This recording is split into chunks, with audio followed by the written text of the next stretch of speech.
Okay, welcome everyone. I am calling the November 11th regular board meeting to order. And this is a different agenda or a different type of meeting than we usually have because we have two meetings in one. The first will be the annual board meeting of the retiring board because November is typically a time when we elect leadership for the board for the next year. So for roll call, please note that we have all directors present in person. Do I have a motion to approve minutes from the last meeting? So moved. Second. Okay, hearing a motion and a second. Any further discussion? And this includes minutes from both the October 14th meeting and then the special meeting on November 1st. All in favor, please say aye. Aye. Aye. Opposed, same sign. Motion carries.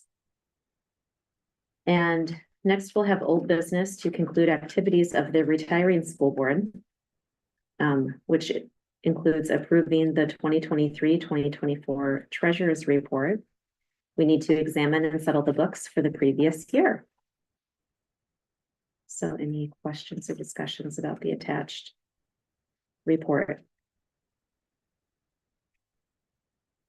Kathy, is there anything that you'd like to know or This is the same bring attention that to? was in part of the CAR that you approved last month. Right.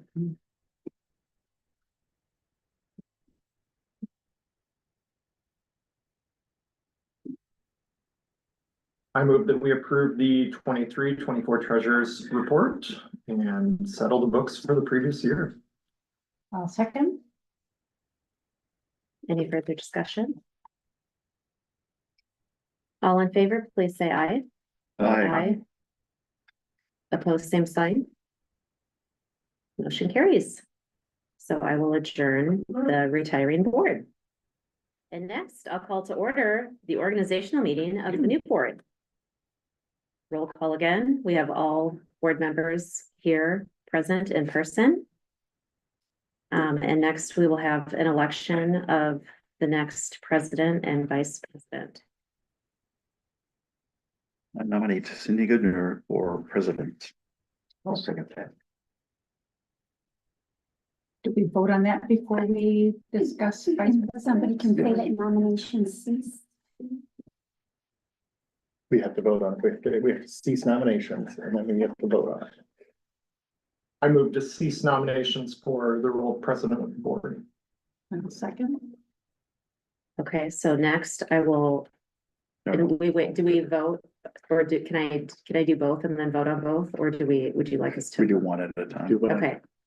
So next there's Probably vote on the nominations. motion to cease. To vote on The motion to cease nominations. You know what, shouldn't the vice president do that? Okay. I move that we have a motion and a second that the nomination cease. All in favor, please say aye. Aye. Aye. Opposed? Motion carries. So I guess now we would move to voting on the motion and second. No, she would do that. For herself. No, we already did for the president, so you did the. We cease nominations, but we need to still say.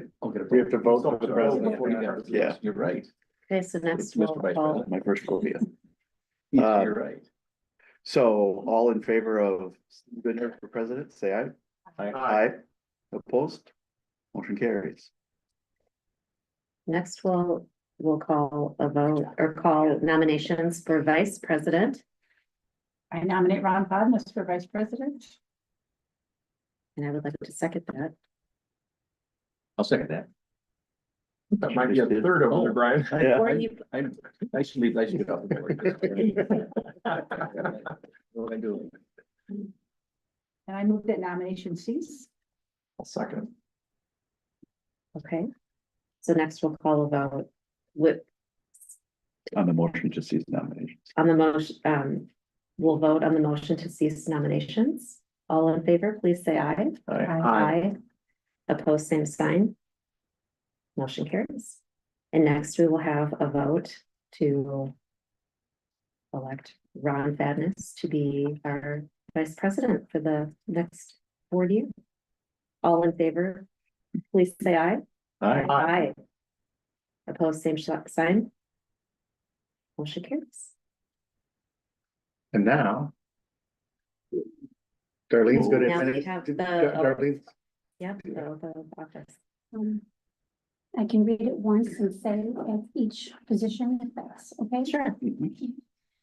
Do you solemnly swear that you will support the Constitution of the United States and the Constitution of the State of Iowa, and that you will faithfully and impartially, to the best of your ability, discharge the duties of the office of President for Cindy Goodner and Vice President for Ron Fadness in Decorah Community School District as now or hereafter required by law? I will. I will. You. Okay. Next, we will have our mission and vision statement read. And do I have a volunteer to read those for us? Brian? one last time. Great. At the Decorah Community School District, we embrace student learning and well-being as our fundamental purpose. We will, in partnership with our students, families, and community, make the world a better place. The mission of the Decorah Community School District is learning, thriving, creating our legacy. The vision of the Decorah Community School District is Decorah Community School District will be a collaborative, innovative, learning-centered organization, empowering students to embrace their personal strengths and create their future. Thank you.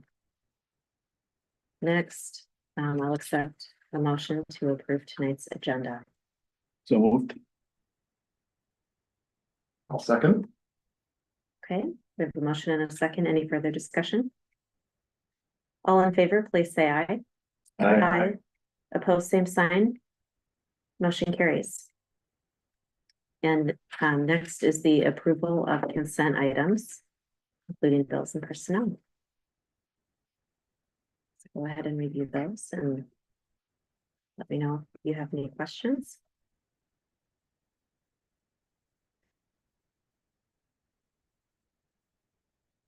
Make a motion, we approve the consent items on the agenda. And I think, Brian, since you're included in Oh, I the didn't- personnel listing, I didn't get paid though, did I? you know, but you're still my check. listed. Yeah. Well. Your I get. Part of the Okay, story. all right. that- your volunteer I- role I counts as personnel, so I rescind that. I'm gonna ask that you rescind that and also So- abstain from voting. I just want to get over with. Okay, I'll move to approve the consent agenda. And I'll second. Okay, any further discussion? All in favor, please say aye. Aye. Opposed, same sign. Motion carries. Okay, next is the, I abstain. next is an open forum communication from the public. Do we have anyone that would like to make a statement to the board? Okay. Moving on, we'll have a presentation on family engagement STEAM from Shannon Putnam-Dibble. It boot you all, will that ruin everything? I'm sure you could boot us off. The question becomes, we have to. Boot us, like you can't, we have to take it off of. Oh, okay, then I shall wait. You have to take that off. Well, I think, It shouldn't interrupt the broadcast, should it? And just. No, it won't interrupt it. We just won't project it on the. Screen for. This part, so. What will happen is. We will see it locally. But the people out in TV land won't see it. Okay, I'll make sure to read it every single word. They'll see it off the owl, actually. So, or if you, Tim, you could share a screen from Darlene's computer. I can invite. Yeah, let me do that. Do you have a Google slide I do. deck? Just Yeah, I'm gonna send, share it. just share it with Darlene. Darlene, are you logged into your computer? This is not, This isn't mine, it's Sean's. Oh, I'm gonna, that might be overly complicated then.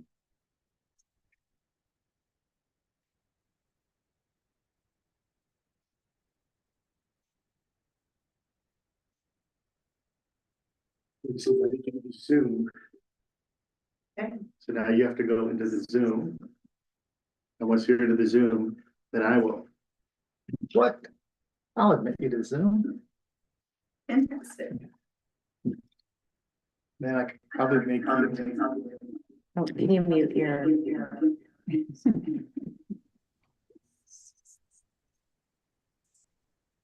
I do not have authority to share. So you first and then I'll share. Oh, here. On your computer.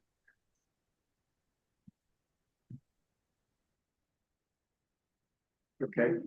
Yeah, I think you're muted. Yeah. And I just gave you permission to share. Okay.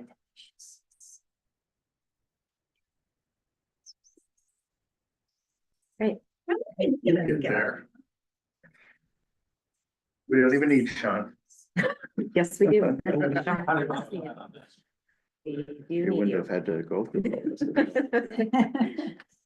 Right, well, thank you as always for your time tonight. Really appreciate it. So we're talking about family and community engagement, primarily preschool through fourth grade. And the first thing you'll find in front of you for all of our board members and office staff is a sticker. It's a Viking Pride sticker. And this is just a yay. We got a yes vote for the bond, which is amazing, but it goes that first statement that it takes a village to raise a Viking. So first of all, thank you for being part of our village. We talk a lot about community and volunteers, and that's all of you up at that table. And it's very, very, very much appreciated. So put on your water bottle or your computer wherever you want, but thank you. So super, super excited. You'll have to wait to see what the second item is. But anyway, it takes a village to raise a Viking. So there's a lot of research. When I first started this job, I thought like, oh, my stuff's just the fluffy fun stuff, right? Sometimes it does feel that way as I got a shopping cart full of fluffy fun stuff this afternoon at Walmart. But there's actually a ton of research behind why family and community engagement is so important for our schools. And this is just some of it, but we know that it enhances academic achievement across all curricular areas, enhances positive behavior, reducing challenging behavior, and improving mental health for our students as well as our families, and therefore probably our staff as well. It increases attendance. This is one of the things we've been talking about, attendance and concerns obviously across the state. And one of the things Dr. Cronin asked was, how do we continue to improve those scores? So the ways we can do that, family, community engagement, and mental health support for our students and families. It increases motivation and engagement for students when they're at our school, enhances communication with our families, especially when there's an area of struggle or concern. As I mentioned, social emotional development, and finally, it even impacts school safety. Studies have showed that the more that we get families in and increase that engagement, there's less likely of major safety concerns in our schools. So lots of really important things to keep in mind. As we think about family and community engagement, we worked really hard, especially thinking about diversity, equity, and inclusion in that committee, and how we can make sure that we're doing things as culturally sensitive practices in relation to family and community engagement. We know that those experiencing poverty and families who speak different languages often support and value education as much or more than their Caucasian or wealthier counterparts. So it's really important to keep in mind that oftentimes all populations do want to engage in our schools, but sometimes we really have to look at the offerings that we provide and make sure that we're accessible to all families. So some of the things that we're currently doing in the elementary is trying to vary dates and times of engagement opportunities, as well as providing diverse opportunities. Some of them certainly are in person, opportunities to do things at home, and then also opportunities to engage out in the community as well outside of our school buildings. With that, definitely anytime we have handouts, whether it's about our events or at events, we make sure that they're in English and Spanish or any other language that we're serving at that time. And then again, we work with our DEI, our diversity, equity, and inclusion, working hard with the support of our amazing booster clubs for the fine arts and the sports to make as many district events accessible as possible to all of our families. And this was great information. And some of our teachers actually came and they said, how can we make sure that every kid can go to the variety show? How can we make sure last year they could attend SpongeBob and go to the Krusty Cafe? Is that what it is? All of those things. But so one example is every year our elementary students go and sing at the football games, right? They sing the fight song. For all of time, have gotten in for free, but the families have not. And so again, if you're a family experiencing poverty, you may not be able to afford those football tickets. So one of the things the DI did was work with the boosters who right away are like, yes, absolutely. Let's make sure that we can get those families tickets, access, confidential, nobody knows. And it's just a great way that we can make sure as many of our programs are successful as possible to all students and families. So some of the things that we are doing at the elementary is we do large scale events. These are always EC through 4. We also try to include our collaborative preschool partners as they're part of our kind of state funding as well. So certainly music concerts, opportunities to engage with the fine arts, but then we do a STEAM night every fall, and guess what? It's tomorrow. So you will get an invite at the end of this, but you may wonder, what is this little thing in front of me? In case you can't make it, I brought a little bit of it to you. So that is slime. Yes, so if you are wondering, I know, so if you were curious and wondering, it's a little bit of slime that you can enjoy or share with someone that you love. But one of the things we'll be doing for H will be coming that we can slime with all of our friends tomorrow night at our STEAM event. We always do a huge literacy event in March, and then a Viking Pride where we do a variety of things related to problem solving, friendship skills. We do a lot of adult learning at that event, so the families can come and have a meal together. Then the kids get daycare provided, a fun giant play date, and then we do a bunch of sessions that the families can kind of vote on and choose, what do I want to learn the most about related to problem solving, friendship skills, mental health, getting kids physically active, all of those different things that we know are so important for our families. And that happens in April or May. Our attendance at a lot of these events, our last STEAM event had well over 400 people participating, students and family members. So a lot of people really coming to our schools, and really, really cool activities. Those are sharks in the bottom left corner, if you're wondering. We do additional events throughout the year. You might have noticed our Viking VIP days, which were the biggest, most chaotic events ever, but we were able to invite hundreds of family members, special people to our students into our school to see our school, but also just to honor them. Again, we really do believe it takes a village to raise a Viking, and so it takes some time to honor those family members. It was really, really exciting. They got to do a fun craft, a game, had Viking Pride cookies from Chad, so it was really exciting. We usually do walk to school days during Dream Week or near MLK's birthday. We do an hour of service at our elementary, lots of field trips, and then the Pumpkin Literacy Project is an example of a project that families can take home. During the kind of fall, we always collaborate with the public library as well as printers, and we make sure that every student preschool through 2nd grade has access if they want to pick up a pumpkin from our John Klein pumpkin patch, and then they can decorate it as a favorite book or character. So a great way to engage our families if maybe they're not able to come into our schools as often. They're welcome to share a photo of that engagement, and then I do a slide show that we can share. We also do, as we said, lots of field trips, and then we invite expert visitors into our schools as well to help educate our students. Communication, there's all sorts of things we do, but some of the highlights are meet the teacher night. In preschool, we're required to do home visits. So our preschool teachers, if you're not aware, go visit every single family in their homes, always with a paraeducator in addition to the teacher. Parent-teacher conferences, newsletters. One of the things we started a few years ago was Decorah happenings for every month, where we really try to publicize all the free or events that have scholarships in our community that our families and our kids can engage in. So this is kind of an example from November. And then certainly we always want to make sure that community resources are always at the tip of all of our families are always aware of those as well, especially when it comes to things like the food pantry or the free clinic and all of those that we know at any time our families may need. And then please, you're all welcome to join our Facebook pages as well. Then another huge part is just our community collaboration. And this is something I'm very proud of that we built over the last few years. But we have volunteers in schools. We participate with the RSVP program, retired senior citizens who are absolutely phenomenal with their college volunteer, community service projects, and different collaborative events. One of the things that we've done most recently is being engaged with their college athletic teams. This is the football team, and they are teaching us how to have Viking pride while you're playing sports, good sportsmanship, being safe, all of those things. And then when they're done, we all play that sport together. So some of those kids who've never had a chance to participate get to learn. We do a lot of community service projects that's related to our positive behavior interventions and supports, huge food drive. And then this one, we did Holidays with Heroes and brought a lot of cookies and treats and sang to everyone at City Hall, the police, the firefighters, the mayor, all of those people. So always trying to collaborate with our community. For our upcoming STEAM night, we have at least 10 collaborative partners who are coming and volunteering everywhere from puppies from the Humane Society, hawks, someone coming to make slime, RSVP, lots of great things, the Luther Physics Department. So really, really great hands-on learning for all of our students and families. The other thing I want to touch on before ending is just our community FEC. So this is like a PTO, but I like to say but cooler. So we did want to make sure that was all inclusive. Parent teacher organization stands for obviously parent teacher organization. And we wanted to make sure that everybody knew that all family members, all educators and community participants are invited. Really anyone who loves and wants to help support our kids. So obviously I'm the president this year, but have an amazing committee. I like to highlight that many of the committee members don't even have kids in our elementary anymore. 3 have aged out and have stayed on the committee. 1 doesn't even have a preschooler yet, and she's just that exciting. And so it's really cool. But we raise $35,000 to $45,000 annually for our school that goes towards everything, but just kind of the things that are beyond our reach in public education. Minimum of 3 additional big family events. The biggest, most epic is the dance party. So I encourage you, if you are free in the winter, it is epic and the most fun you'll ever have. We create the elementary yearbook. Again, that's a paid position at our older buildings, but our committee does this for this age. We do the teacher appreciation events.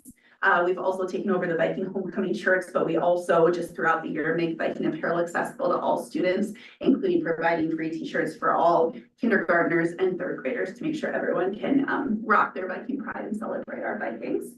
And just we're always looking for new members and volunteers. So if you'd like more information, feel free to reach out. And then finally, we're always just looking ways to continue to learn and grow as we think about elementary and family and community engagement. So some of the things that we're looking to in the future are just continuing to support parent-child relationships and family needs. And that was a big thing with our Viking night in the spring. How can we make sure and help to build those relationships, as those are our kids' first teachers, right? And they do a lot of that work. We need them involved to be successful with what we do. Opportunities for more collaborative decision-making, whether it's with individual students or serving on committees and sounding boards. We do some preschool with the parent advisory committee meeting that meets 3 times a year, but how can we include parents in other things that we do and having a voice? And then just encouraging advocacy with local and state leaders. You know, our parents and our guardians, they're some of the biggest voices. They showed up for the vote. Yes, we're super excited about that and all they do for our school. So continue to advocate for our students and our staff in our schools. So with that, just a couple of quotes to end. Involving families in the education process is the key to creating a culture of learning. At the end of the day, the most overwhelming key to a child's success is the positive involvement of parents. So again, just want to thank all of you for being part of our village, everything you do, and to our community and all of our staff who embrace family and community engagement, because we know how much it matters. And finally, don't forget you're all invited tomorrow, 5 to 6:30 at Carrie Lee Epic STEAM event. There will be snacks. Any questions? Shanna, thank you so much. I know firsthand. I said, so guys, in case you can't make it tomorrow, it is Dr. live, Brennan but did not need it. you can play and engage. And it already just sparks curiosity and wonder. I love the conversations because that's exactly what we want. Curiosity and wonder and exploration, or you can give it to someone you love. Shanna, the work that you're doing is great, not only to support kids, but it also helps connect families. I know that I was at the pool party this summer before the start of the school year. And I got to see, you know, not only were the kids enjoying seeing their fellow schoolmates, but families were connecting. And that's the space that everyone doesn't always get to meet others that are in that shared experience. So it just helps. It's kind of the in-between spaces that really helps support our community. So thank you. And I didn't include that, but I do appreciate that. And there are a lot of studies that, like, we, again, with the adult mental health behind it, because some of our families don't have that connection. Right. And so building those opportunities where they can meet, you know, other families, especially those who are new to our community and things like that. Absolutely. Yeah. Any questions? I also really appreciate the sensitivity that you have and making sure that the kids are able to have shirts so that they, you know, they can have their Viking pride like everyone else and get into events, etc. That money is not a barrier. And that is definitely taking a village. And that's why I want to shout out to our partners at the high school, the fine arts, and this right away when we reached out, they're like, absolutely, we want everyone to be able to engage in the great things that are happening in Decorah. And echoing on that, the Krusty's Cafe that tied into the musical was an awesome idea. It was so fantastic. So. Yeah. There's a lot more going on than I didn't know was happening, so that's really, really nice to. Join the Facebook pages, you'll stay. But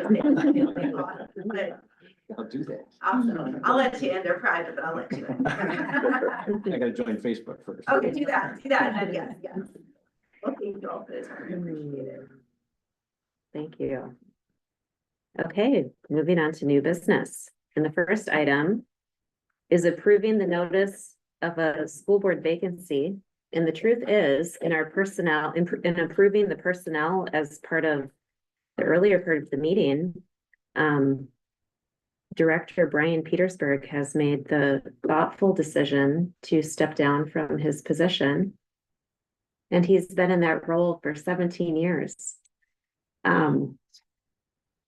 Yeah, That's very impressive, Brian. it is. That's a total commitment. That's so many meetings, That's a Brian. lot of meetings. Yeah. That's so many meetings, but that's a lot of life that you've been through Yeah, it's in the been- role. Yeah, it's been a great 17 years and been, you know, had some great superintendents and amazing school board members to work with. And we just have a community that, you know, we have great kids that come from great parents, right? And it's easy when that comes to us, and then it's easy and we've got amazing teachers that take it from there. And I don't think there's another district in Iowa that, you know, has just the whole family or the village, if you will, to you know, to come together and make it a wonderful school district. I'm just happy to have you be part of it for those years. So thank you. Yeah, well, Brian, it's so much, the role of being a school board member is so much more than a few meetings a month, but it's living a lifestyle of responsibility. And you have carried that with such dignity, and I just appreciate the seriousness that you have taken with your role. I know that you approached questions from the community with an open mind and a sense of curiosity, and you're just so good at asking questions. And thank you for being such a positive leader in our community for so many years. I'm grateful. Thank you. So, I would add to that. I appreciate in talking to Brian, one of the things he mentioned was he walked onto a very seasoned board and high functioning board, and I don't know exactly what your phrase was, but it was, he learned a lot from Mona and Melanie, and then I appreciate you continuing to run in the last election, just as a new superintendent, having 3 new board members. Isn't some, when you don't know the new board members coming on, no offense to my new board members, but just not knowing, having 3 new board members is something that you just want stability on the board. So I appreciate at the beginning of your service and at the end of the service, you kind of were respectful for that, and certainly the knowledge that you have with your day job helped us just in the last couple of years, certainly with some real estate purchases, and I know when we had insurance questions, you were a good resource there. So Yeah, it was, appreciate you having it on the board. yeah, it's great. And I probably should mention too, that I really thought about not running for the board this last time, just because, you know, I just retired and gonna spend some time in Florida. And one of the things is I thought it would be good to have some consistency on the board, as you mentioned. But I really found out last year as I spent more time in Florida,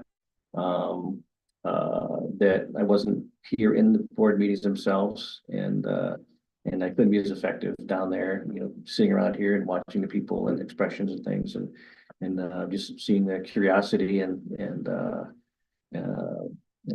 so it just was more difficult, and I thought it wasn't fair to you guys going forward, because I'm going to spend a lot of time in Florida this winter, and for me to be absent and you know, being, you know, online, it just isn't as effective, and you got a lot of important things going ahead, right? We passed a bond issue, but moving forward, picking out all the things that need to be done with the school, and all the things to make sure the classrooms are right. You're going to be better served to have somebody in the community here that's going to be really invested, and it'll be great. And just, you guys are all, it's been very, very enjoyable. So yeah.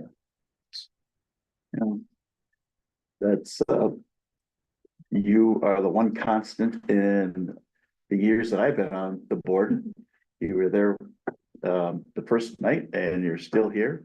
So a while longer to go, but thank you for being there and for always being committed to the decision-making process and always going back to the underlying issue, what's best for the kids. We certainly had some challenging times. We did together, absolutely. Yeah. But wouldn't change it for the world. So thank you for all the commitment that you've had. And your supportive wife Kathy is here in person and she brought us cookies. So I hope these can go. So shout out to Kathy, She makes a mean cookie. which They're really delicious. thank you. But really, what we need to discuss, in addition to how much we appreciate Brian's leadership, and before I move on, Brian, we'd like to present you with this award of merit that says presented to Brian Petersburg in recognition of loyal service of 17 years to the Decorah Community School District. Thank you. Thank you for your service. Good.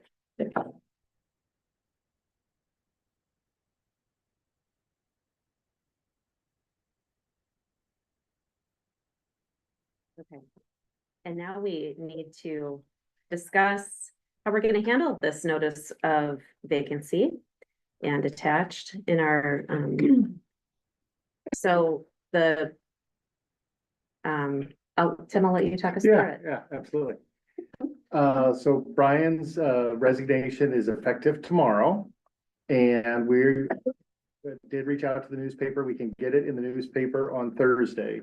So those are the two things that have to be done before the board can appoint someone to that position.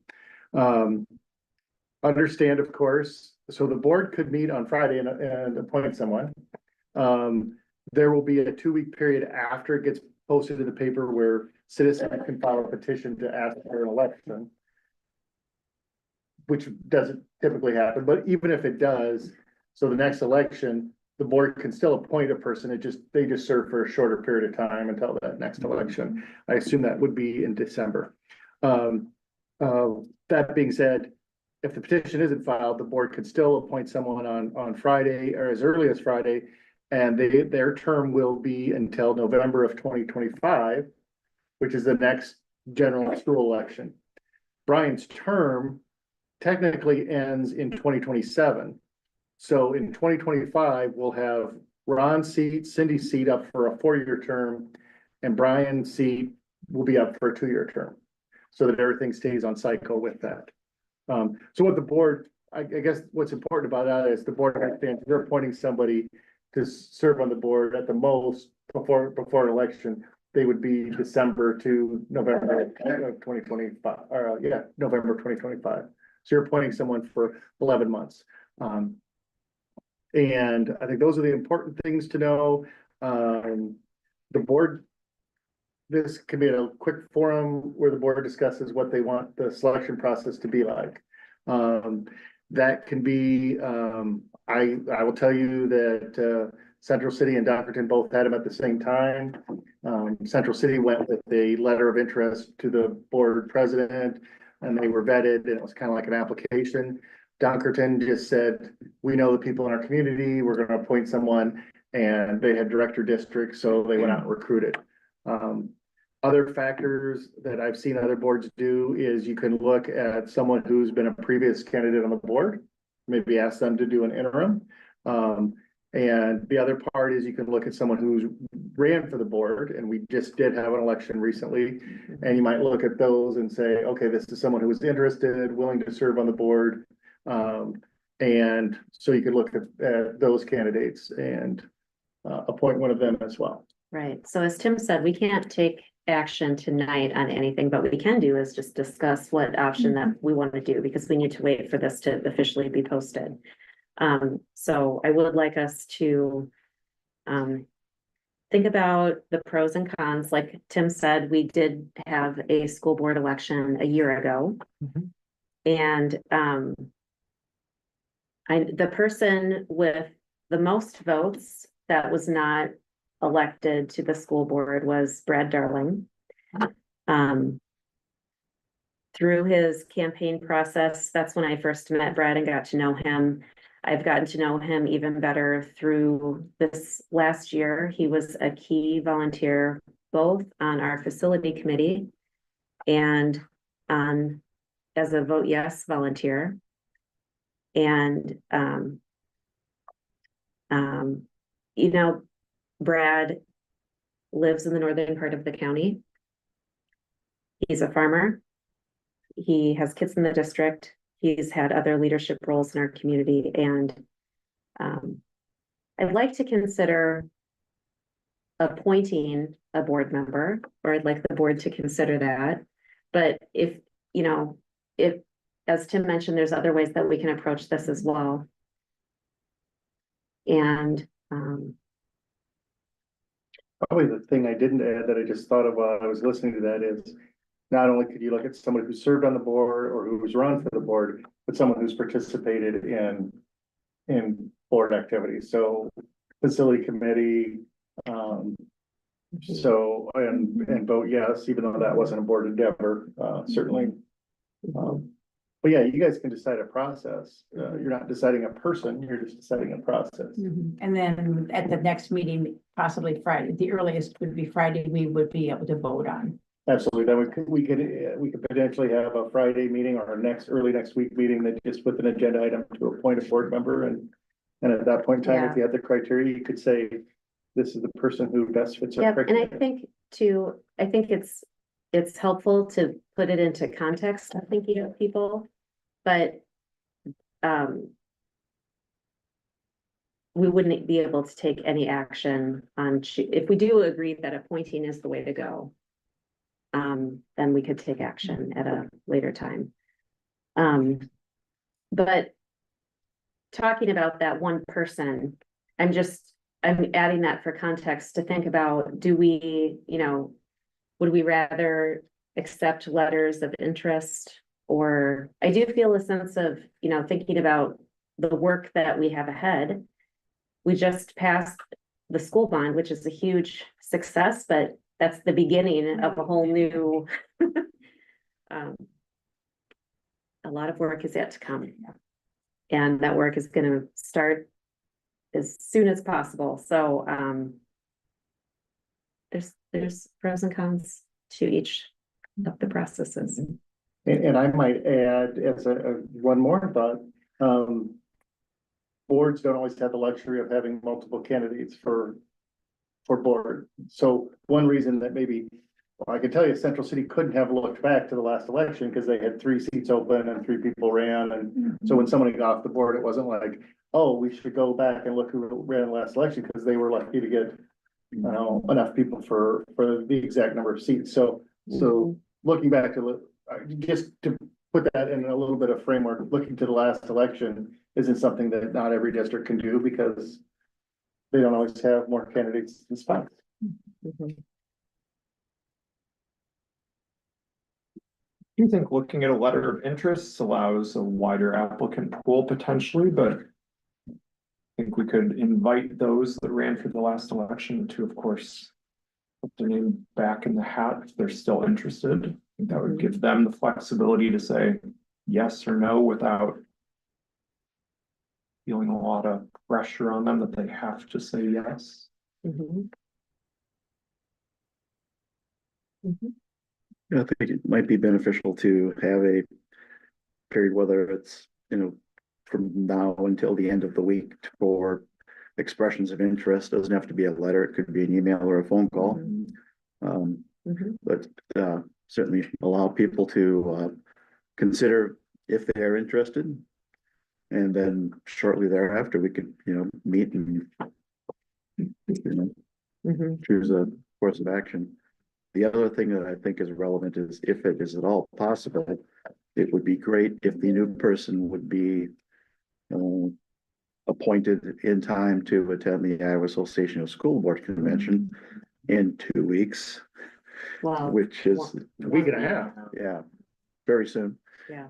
Which for a new board, I totally agree with that. For a new board member, that really is an essential Yeah, meeting to go to learn how. it would really be a missed opportunity to not do that. That financial boot camp Yeah, is very beneficial. In school, finance is not something that is, it's so complex. Right. And that well, conference really helps understand. If we did open it, as you talked about, just to ask the question, if we did open it up for letters of intent, would we develop some kind of criteria that we would look at or determine? Yeah, that would, How the we board would would need choose? to develop that, and that's the part that might make the process just take a little bit longer, you know, I don't know if you would get one letter or 5 letters or 10 letters, but that would be the part about that process that would just draw potentially out, because the earliest, you know, if it's gonna be posted in the paper on Thursday, certainly we can get the word out ahead of it being in the paper, but it just makes it a little bit tighter on that. Mhm. So, yeah, would we want to have a rubric? Sure. What that rubric would look like, that would be what the board would decide. Right. And that would take multiple meetings. We would need a meeting to put together a rubric and then a meeting to evaluate. Yes, Can I put my last 2 cents in? Mhm. We got a candidate, Brad Darling, that really got a lot of votes that seemed to have a lot of interest. The community here, the school district seemed to have interest in him. I talked to him at that forum when we were running against each other, and I was very impressed. Seems like a great guy. I understand he served the facilities committee really, really, really well. Mhm. And answered some questions from that northern district that we talked about. And I know he's very, very, very involved in the Vote Yes committee as well. So you have a candidate out there that seems to check a lot of boxes. And with only X number of days before the meeting in Des Moines, if you thought that might make sense, and get to Coach Brad and see if he'd still be interested, and if he is, Mhm. then he could go to that. Possibly it'd be really good if he could make the meeting in Des Moines, and you'd have a candidate that's probably gonna have some information, because if you wait much longer, they might not be able to get to that Des Moines meeting if. Yeah, well, and association. yeah. Also, I encourage us to think about the perspectives that each of us bring to this board. Because personal interest is one thing and time and capacity, but I think the strength of a board is diversity in thinking and mindset. All of us live in town. Or close, I'm in a neighborhood close enough to town that I call it. I call it town. And Brad is someone who does not live in town and lives in a different part of the county. Our board is made up of all at-large positions. Because at the time that we made that decision, we wanted to make sure that we had lots of but in that, I think we need to work hard to advocate for diversity and perspectives within those at-large positions, because they're not assigned to director districts anymore. So I see that as another plus for this candidate as to consider. so just thinking chronologically here, how many days do we have to wait to appoint? The soonest we can do that is Friday. soon as we can do it is Friday, and we would have to do it within 30 days of it being in the paper on Thursday. So yeah, we're talking 8 days. Well, actually, 7 days from tomorrow, school board convention.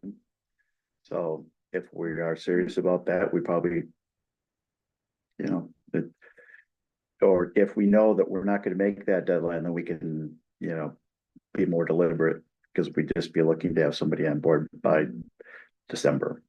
Mhm. I would certainly advocate that we try and have someone appointed before November 20th and hope that they can join us in Des Moines. On Friday, would we vote if we have the earliest we can have to vote, a meeting and a vote is Friday. So let's say potentially we meet on Friday, would we be voting on the process and then we could have an additional vote on I think a person? or- we're just discussing process tonight. I think I would suggest that we leave here having a good grasp of what process we want to do. Cause again, the board can choose whatever criteria process they have. So Friday could just be a review. I mean, if we left here tonight and said, let's do letters, then maybe some people could meet tomorrow and set up the rubric so that we're all ready to go when letters come in. If we say, hey, let's have our process be, look at last election, then we could meet on Friday. And from the perspective of not wanting to leave people out, I would just remind that this is basically pretty much an 11-month term until there's an election. So if someone does feel like, oh gosh, I wanted to get on the board, November 2025 will be here, but there'll be an election in November 2025 and the seat will be up then. So I appreciate this board and their thoughtfulness on it. I would just say, keep in mind that you're appointing someone for 11 months. So it's not like you're appointing them it feels to me different than if you're appointing them for 4 years. Yeah.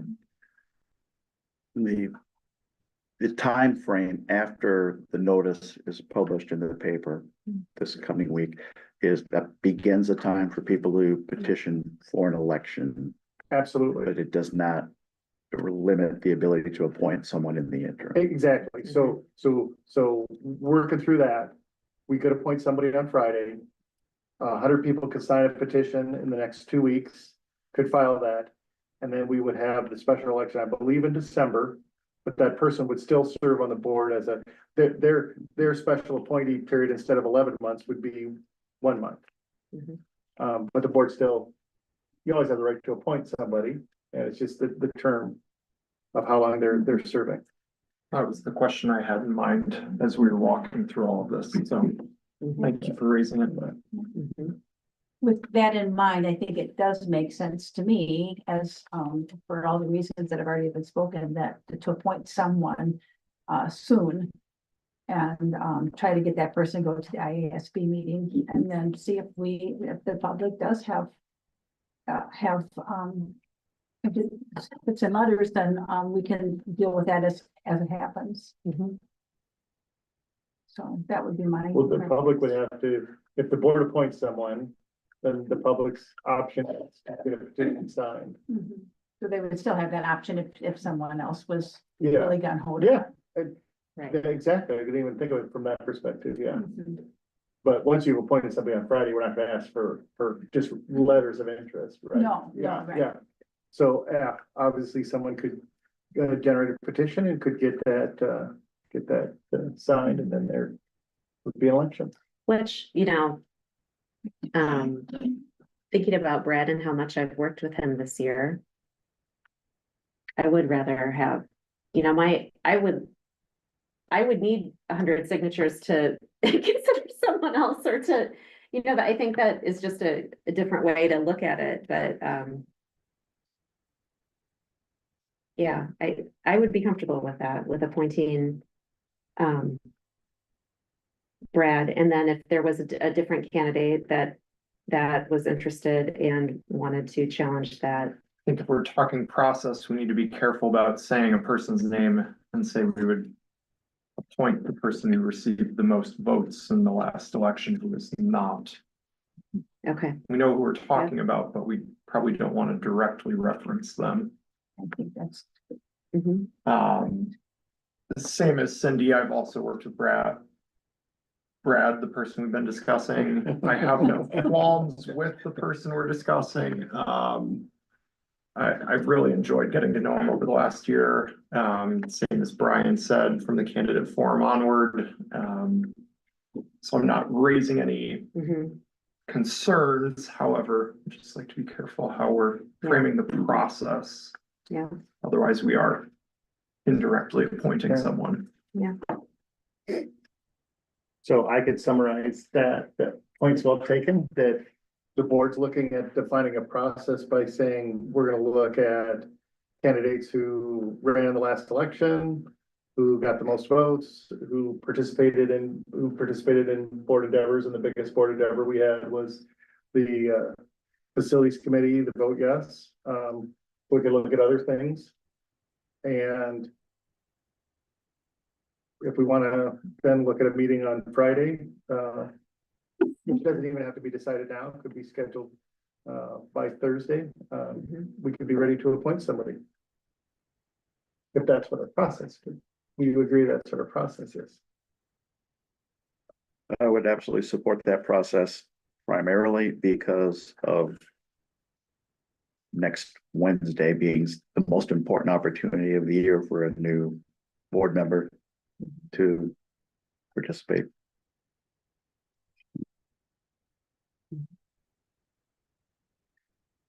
I would support that process also. For all the same reasons. And would be, you know, I guess we can determine a time and et cetera at some other point. For a meeting. Sure. I mean, I think it would be appropriate to say, try to look at times now too. We don't have a motion to make here, so, well, do we accept, We do need a motion to approve the notice of the school board vacancy. If we refuse to approve it, does that mean he can't leave?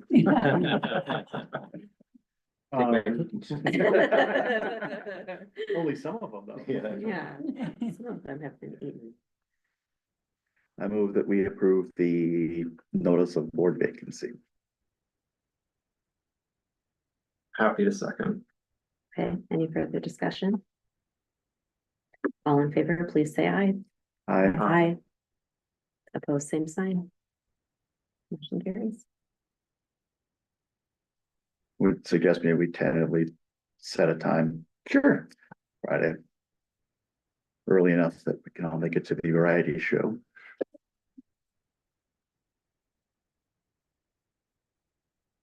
Well, does a noon meeting work for people, virtual or in person? Or like an 11:10 meeting or 11:20, depending on.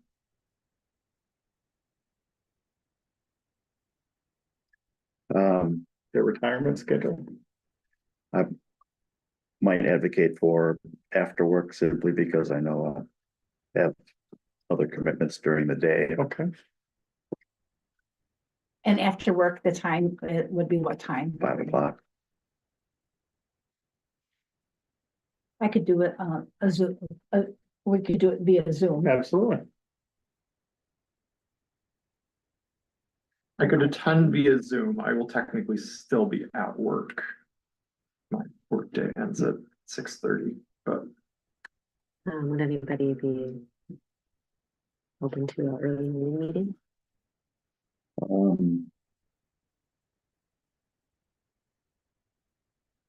Did you say early morning, like 7:30 would work for me, or noon would work for me? Both of those would. I be can make the Zoom. 5 o'clock time work as well. Just Okay, stating I'll be on the pool deck. So, yeah, you Or might be at 7:30 as well on the pool deck. yeah, I would be trying to leave the pool deck at that point, but yeah. AM, she means. Oh, that's still what I meant, but. Yep. or could we consider Thursday? I don't think it can be before. Well, it's gotta be posted, I suppose. The paper gets distributed at, Wednesday night. I mean, they're on the counter Wednesday night, I'm not sure. not in mailboxes. Yeah.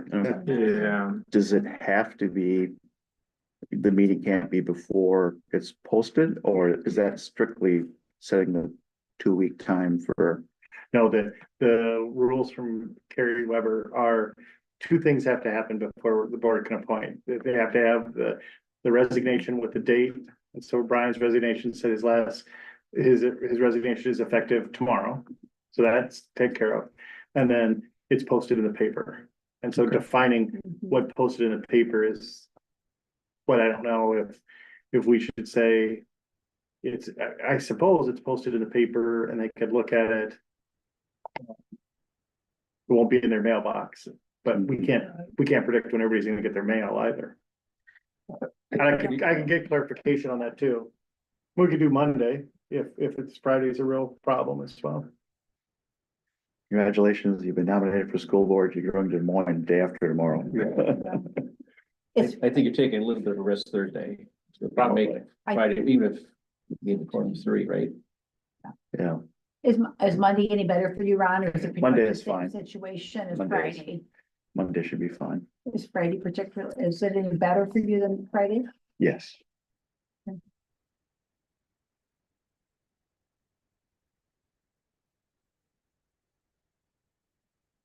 Monday works for me at noon, Mhm. around the noon schedule or after school, So, Mhm. Noon, noon on Monday. Monday. Okay. And what steps are we going to do in addition to the publication? Maybe at minimum of email blast to the entire district and something for radio news.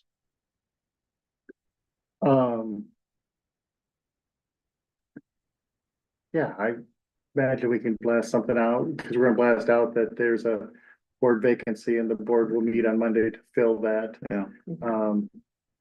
The board's discussed the process is to look at last election, votes gathered, participation in district board activities is what I read. So, yeah. And since Darlene's taking notes, she can remind me tomorrow morning that we're doing that. Thanks, Darlene.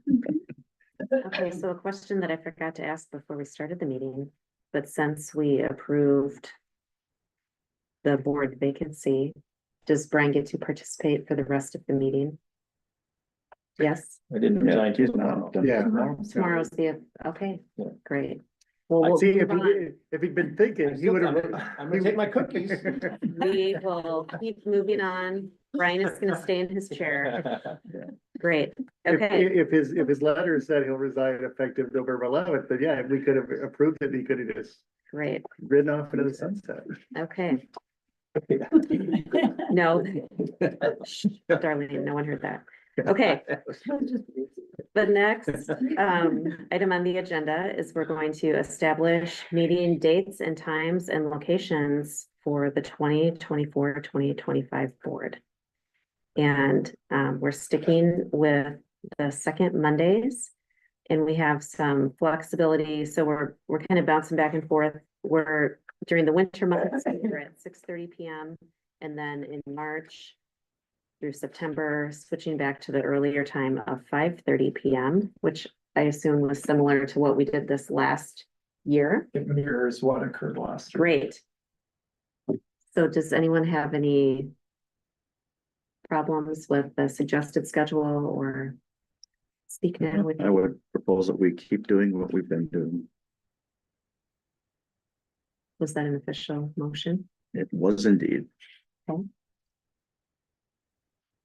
I will very happily second based on my own personal schedule. We have a motion and an enthusiastic second. Any further discussion? Okay, all in favor, please say aye. Aye. Aye. Opposed, same sign. Motion carries.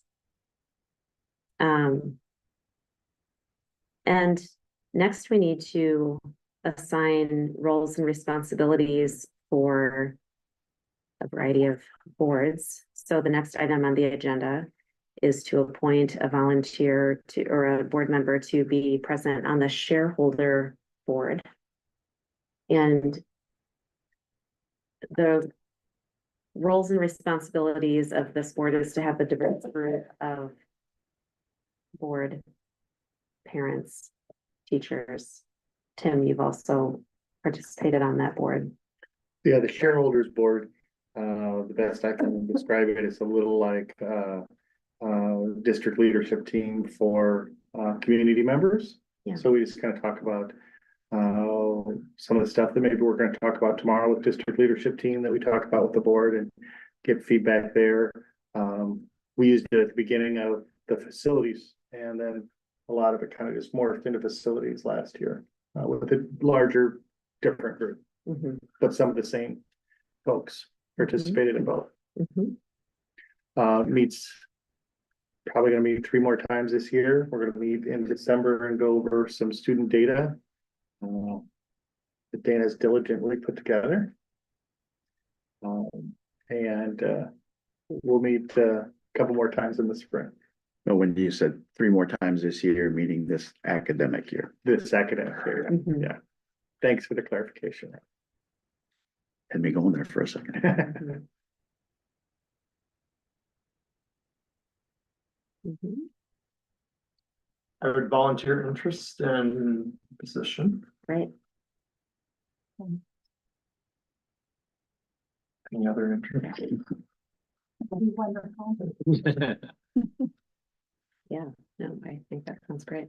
I will move to appoint Adam to the shareholders as the shareholders representative from the board. I'll second the vote, Aaron. Okay, all in favor, please say aye. Aye. Opposed, same sign. Motion carries. Thank you, Aaron. Next is appointing a county conference board representative.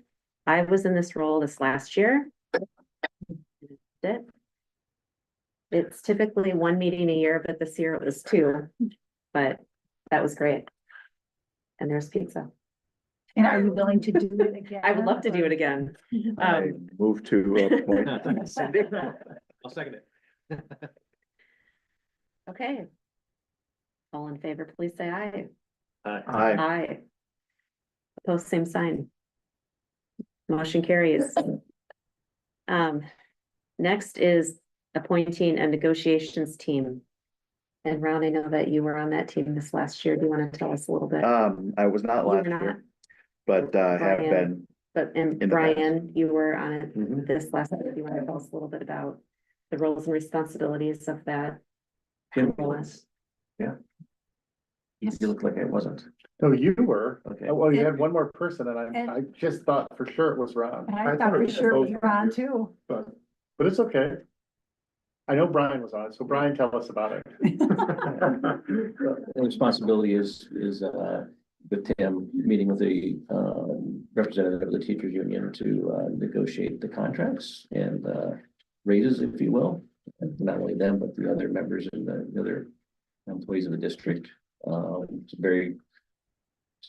It's a big deal, and they'll all know and make recommendations to the board to move forward. And sometimes they look at different responsibilities and some different things that's been going on. There's some different groups. There's some reasons for multiple reasons why they should be looked at a little more in depth and do some different things. And it's fun, it can be fun if you enjoy those type things. And we have a great relationship with the teacher union, and that's really makes it it's not something that there's a lot of controversy usually. I've actually been on many times and I don't think there's ever been controvery, but there's been some good discussion. Mhm. So Mhm. it's a serious role. It's an important role. But it can be rewarding. And it's a good committee to have a little consistency on. I know there was a couple things that came up in the last couple of years and Brian was able to say, well, that discussion, we did this because of this, or we did a correction for this employee group a couple of years ago. So that maybe is something that you keep in mind. So, Mhm. because when you're talking about salaries and wages, that's an important business. So, yeah, I would encourage, I love, he said it was fun, but, I love that too. It's a blast.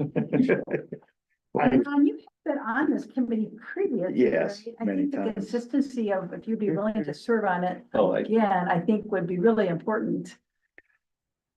If you're willing. I think that, the importance of that, Ron, you've been on it several times, so I think. Okay. I think I agree. Enthusiastic, yes. I say yes. And In the back of my head, I thought there were two board members on the negotiation team last I year. think so too. Yeah, there were. Yeah, But We need to. I've heard of one. if I wasn't be the other one last year, that was the easiest process I've ever been involved in. It was Karen. I think Carol was on it. No, I don't think I was. Don't think it was Carol. Okay, I think it's. Wow. Okay, well, anyway, Mhm. So I'm one, it needs to be two. I'm, To say that the new board member couldn't be in yeah, one or another. I'm not speaking up with enthusiasm right away, only because I anticipate a lot of. I want to be thoughtful of capacity it's gonna take with the new school project, and I want to be heavily involved in that.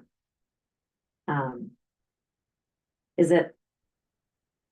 Is it possible to appoint one person and then to table person number two until? After Yeah, we the have- process won't begin until at least March. Right, so defer this until the December meeting. I'm willing to volunteer for the position, knowing the timeline. So thinking on the March side of things, the swim season is concluded. Okay, Yeah, so, there's nothing to do I until, have far more flexibility in the spring as it rolls Okay. around. okay. So we have Ron and we have Aaron. Now we just need an official motion.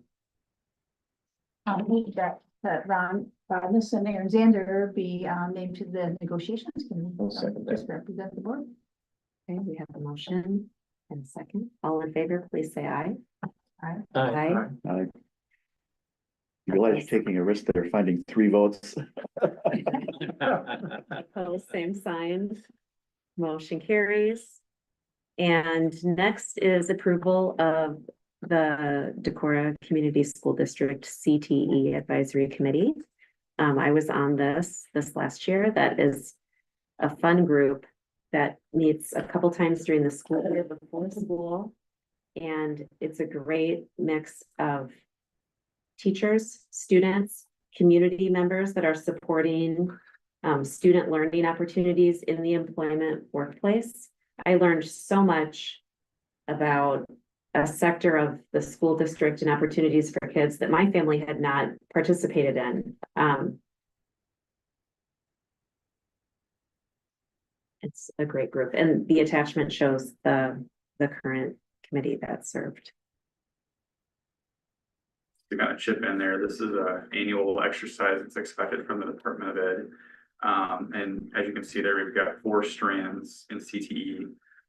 Career technical education is what that stands for. This group also, in addition to a couple different meetings, members of this will help with our DCAP plan. Some of you might remember in the spring, or around May time, we did a presentation with Mr. Truman and talked about work-based learning and community engagement. One of the things that continues to be a focus is getting students out in the community and involving building partnerships with the community. And so there will be even more of an ask of some of the people that are on this group to kind of help forge some of those partnerships. But this is a requirement to be able to have these people listed in our district career academic plan. They first must be board approved, which is what you're doing right now. Mhm. Are we approving this list or are we choosing a board member to be on this list? What is our process? for Prior practice has been, we're approving the list that Mr. Hirsch has put together. And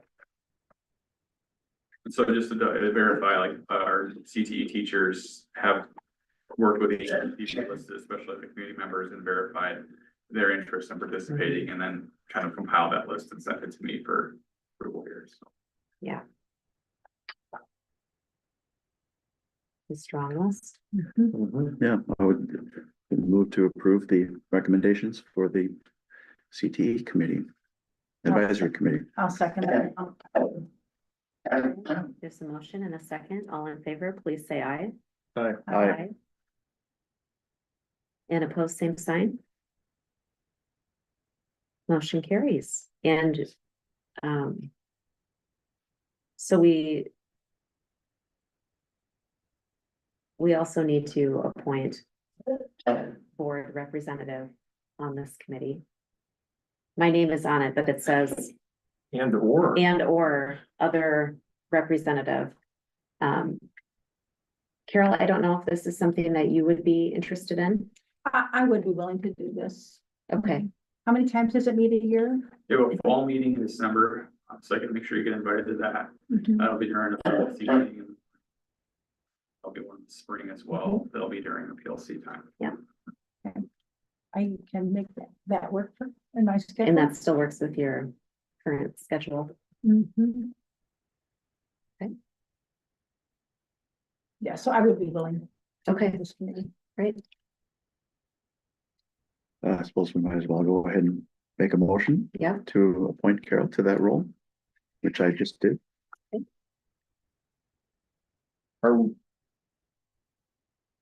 but, I have a clarification question, but I think that has to wait a moment. okay, we'll wait to see if there's a second. Second it. Okay, further discussion. So it's an and or on the document. Are we appointing just Carol, or are we appointing both of them? Both Cindy and me. Correct. I prefer just Carol, I think. That's the clarification I was looking for. Yeah. Thank you. Mhm. Okay, so with that clarification. I'll call for a vote. All in favor, please say aye.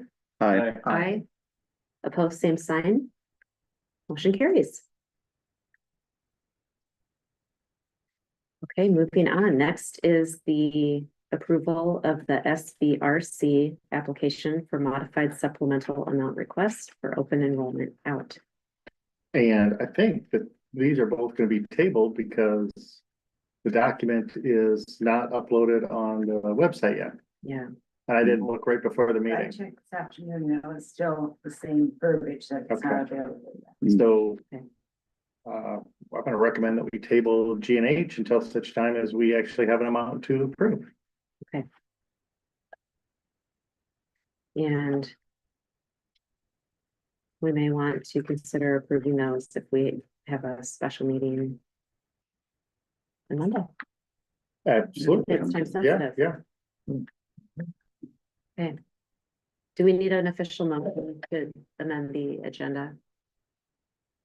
No, we can just move on. Table, okay. Moving on to item I. We're going to receive the annual progress report for 2023-2024.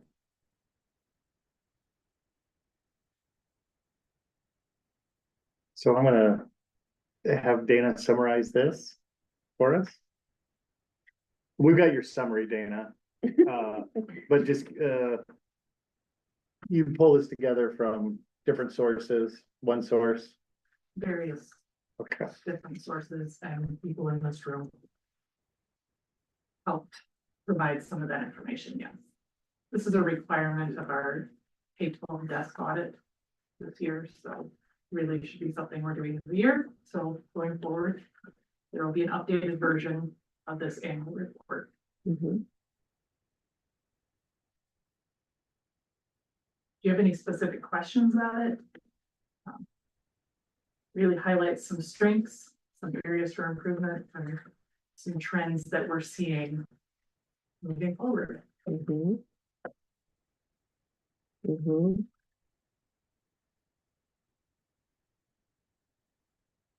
So. I'm curious with chronic absenteeism. Obviously, this has been a hot topic lately with the new legislation, but can you tell me from like before, without the truancy legislation, what had been happening with absenteeism in recent history? I guess we should probably go to the building principles for that. They're different in every building. Yeah, I mean, I think probably as a more of a wraparound comprehensive meeting that would relate to academic progress or lack of academic progress. Attendance would often be brought into those meetings as a key factor. I think all of us, I don't want to speak for everybody, but you know, when a student's attendance was at a level where they were truant, would be writing letters to the county attorney that refer them for truancy. If a student had an IEP, we'd probably set up some sort of an IEP success meeting where we would talk about that through the IEP process. But it really kind of varied a little bit. It probably wasn't as stringent, I suppose, as it is now with thou shalt write a letter at this time, and you'll have to have a meeting at this time and do and the letter to county attorney. Like, I think it was more of a holistic maybe approach versus kind of the cut and dry following the law approach. Not that we don't still do that, that stuff kind of gets brought into the meeting. But there are unique considerations, I think, that we took into place.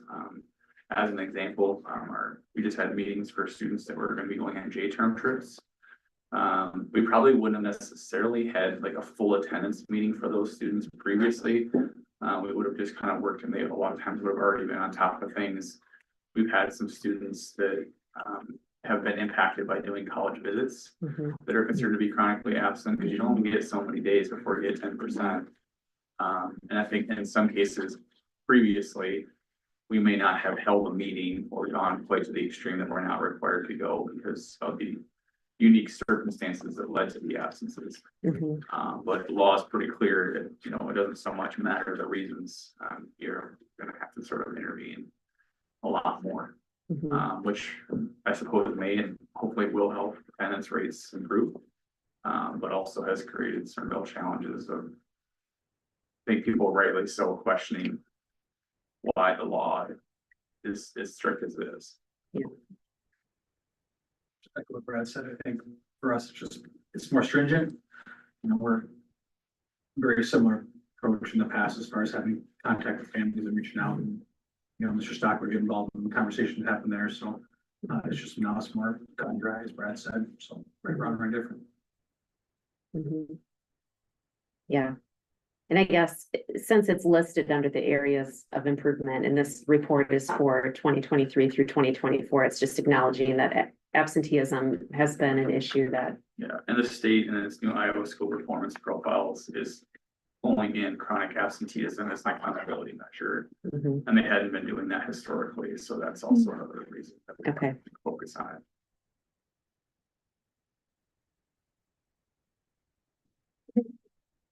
Our chronic absenteeism rates aren't bad, but you can see the trend from over the last few years where you had basically no one to now, you know, being up to that 13–14%.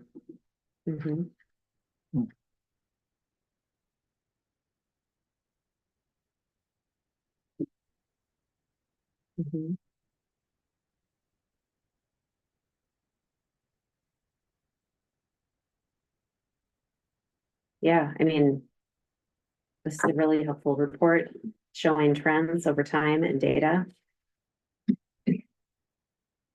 Showing like a steady decrease in enrollment.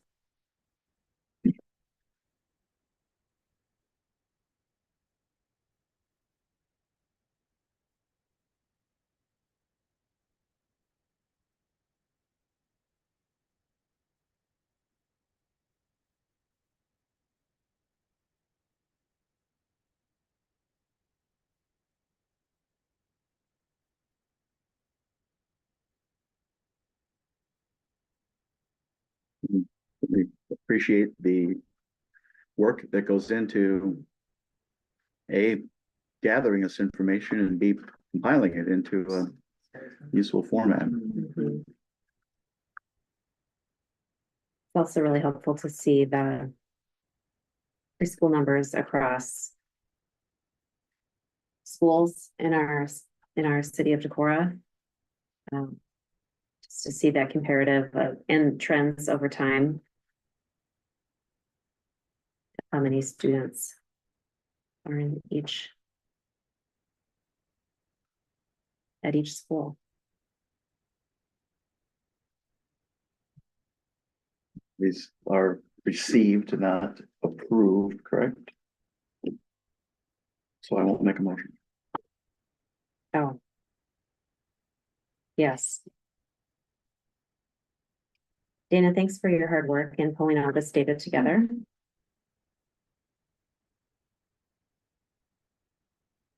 Any other final questions before moving on to a different agenda item?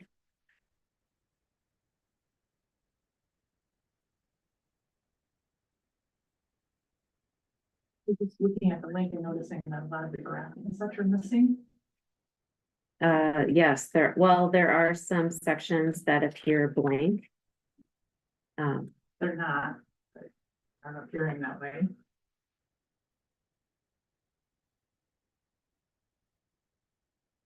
And it is a PDF attachment.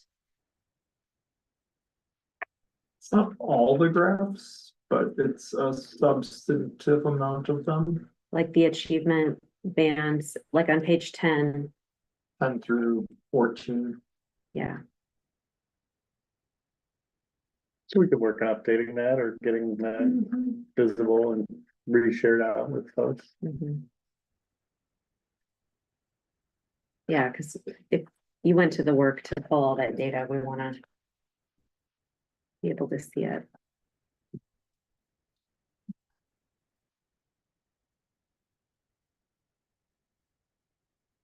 We can resubmit that and discuss that next meeting if there are questions.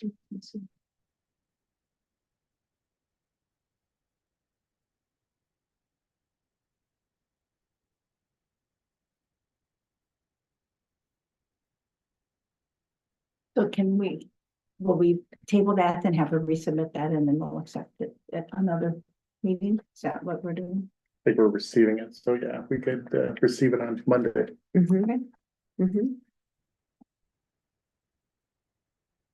As well. Okay, we'll move on. The next item on the agenda is approval of early graduation requests. We've got 4 requests. Board policy dictates that they have to have the letter submitted before the December board meeting, which obviously exists here. All 4 of the students that are listed in the attachment have submitted a letter, provided rationale as to why they want to graduate early. As you'll read, they all have parent permission to do so. All of them are on track to earn the necessary credits required for graduation. In the past 2 years, this has been worded in a motion as, basically approval pending they finally eventually meet the graduation requirements. Yeah, thanks for that reminder. As part of graduating early, they can participate in senior related activities like graduation, prom, those sorts of things, but they're not eligible to participate in like activities. So sometimes that comes up. Maybe like a sports team. Right. Yeah. And many of them, some of them, as you see, will want to work. Some of them may want to take classes in the spring. They have a variety of reasons for wanting to graduate early, but have worked hard to be able to do so. And just building off of that, because I had the experience with it, not just sports teams, but any kind of extracurricular. So Right. that could be speech, dance, or something like that, FFA, yeah. Just to make sure people are clear, but for the graduate early, that's what graduate early means. Mhm. I'll make a motion to approve the 4 requests, subject to the satisfactory completion of all graduation requirements. A second? Okay, there's a motion and a second. Any further discussion? All in favor, please say aye. Aye. Opposed, same sign. Motion carries. And next, we need to receive the certified enrollment report. So, and kind of alluded to in Dana's report, our enrollment went down this year, more than it has in previous years. And I can talk a little bit about the numbers you're looking at. I'd start with line 7 where it says actual enrollment.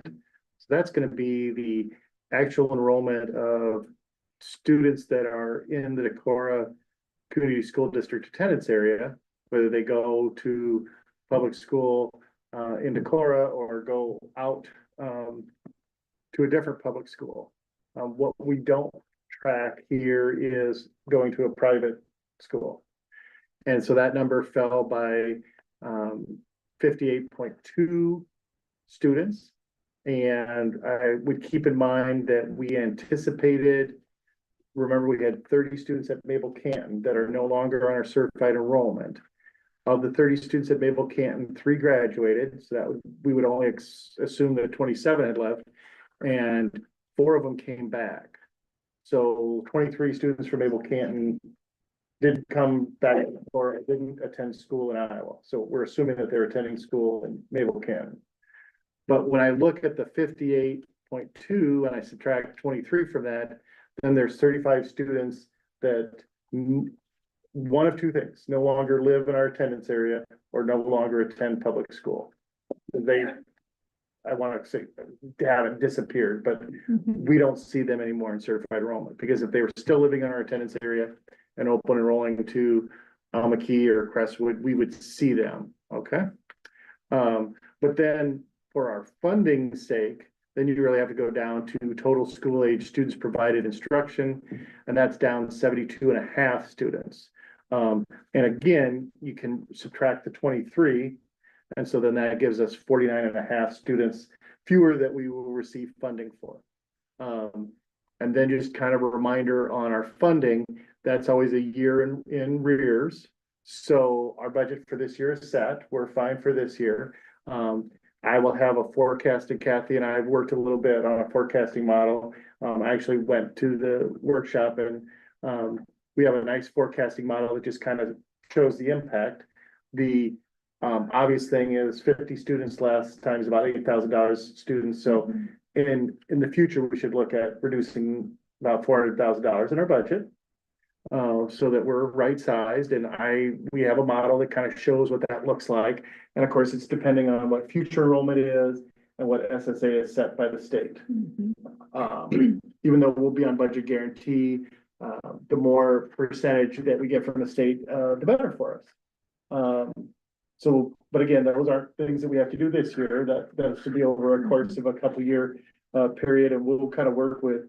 I'm going to talk a little bit at DLT tomorrow night about this, and then admin team will work on it, and we'll be working, and we'll kind of update the board on what it looks like, and I can kind of share our models and look at that. And of course, the other thing about your model is it gives you a 5-year projection, but every year you get to revisit the model. You don't have, you might be locked into, okay, let's do $200,000 next year, $200,000 after that, but we always get to reassess where we're at. So, but fewer students, I know, I haven't talked to all the districts, but that was something that they kind of said at our finance conference overall. If you saw our preschool numbers, they have declined from 97 to 90 to 75. The one hopefully silver lining in this statewide is if everybody's enrollment went down, it will be easier for the state to do a higher percentage of SSA. In theory, that was suggested that it would be easier to do 2.5% when it costs you less amount. I provided the board a little bit more detail about a week ago, and I kind of broke down a bunch of charts. We had more students open enrollment out this year than we have in the past, and fewer open enrollment in, but we're still a plus, I think 75 or 80 overall of the open enrollment. We've seen more students enroll in virtual academies than we have in the past. One of the things that happened when with the private school Montessori becoming accredited, then students couldn't be enrolled in Montessori and our homeschool program because you're not allowed to be in both. That's a state law. That's not a TIM law or a Decorah law. That's a state law. So homeschool then lost, I think, maybe about 12 students there. So there's just kind of been a lot of It's the perfect storm of a lot of things. a lot of things. And of course, and I'd get back to fewer students living in our attendance area or fewer students living in our attendance area and attending a public school would be, but I can't prove where those students went. If there's a good part about that, the people that were homeschooled students that are leaving, they're only a percentage, not a full $8,000 or whatever. Absolutely. We get credit at 0.3 and 0.4, or is it 0.2 and 0.3? 0.3 and 0.4. Thank you. So, and I would take a pause. I know Kathy, you looked at the financial side, not necessarily the enrollment, but anything that we should add to that discussion? I think you hit all the high points. Do you see this as a trend? Well, I would say pre-K is kind of an indicator of what our enrollment is, so I would see a little bit of a trend there, yeah. But that's still, again, as you well know, and we're gonna have a conference discussion about our conference. We're still the largest school district in the area, it's, these numbers would look a lot different at a Central City or Dunkerton than they do at Decorah. And probably the other caveat is, you don't lose all the students in one grade, which would then be super convenient, because like, oh, we don't need as many sections of second grade.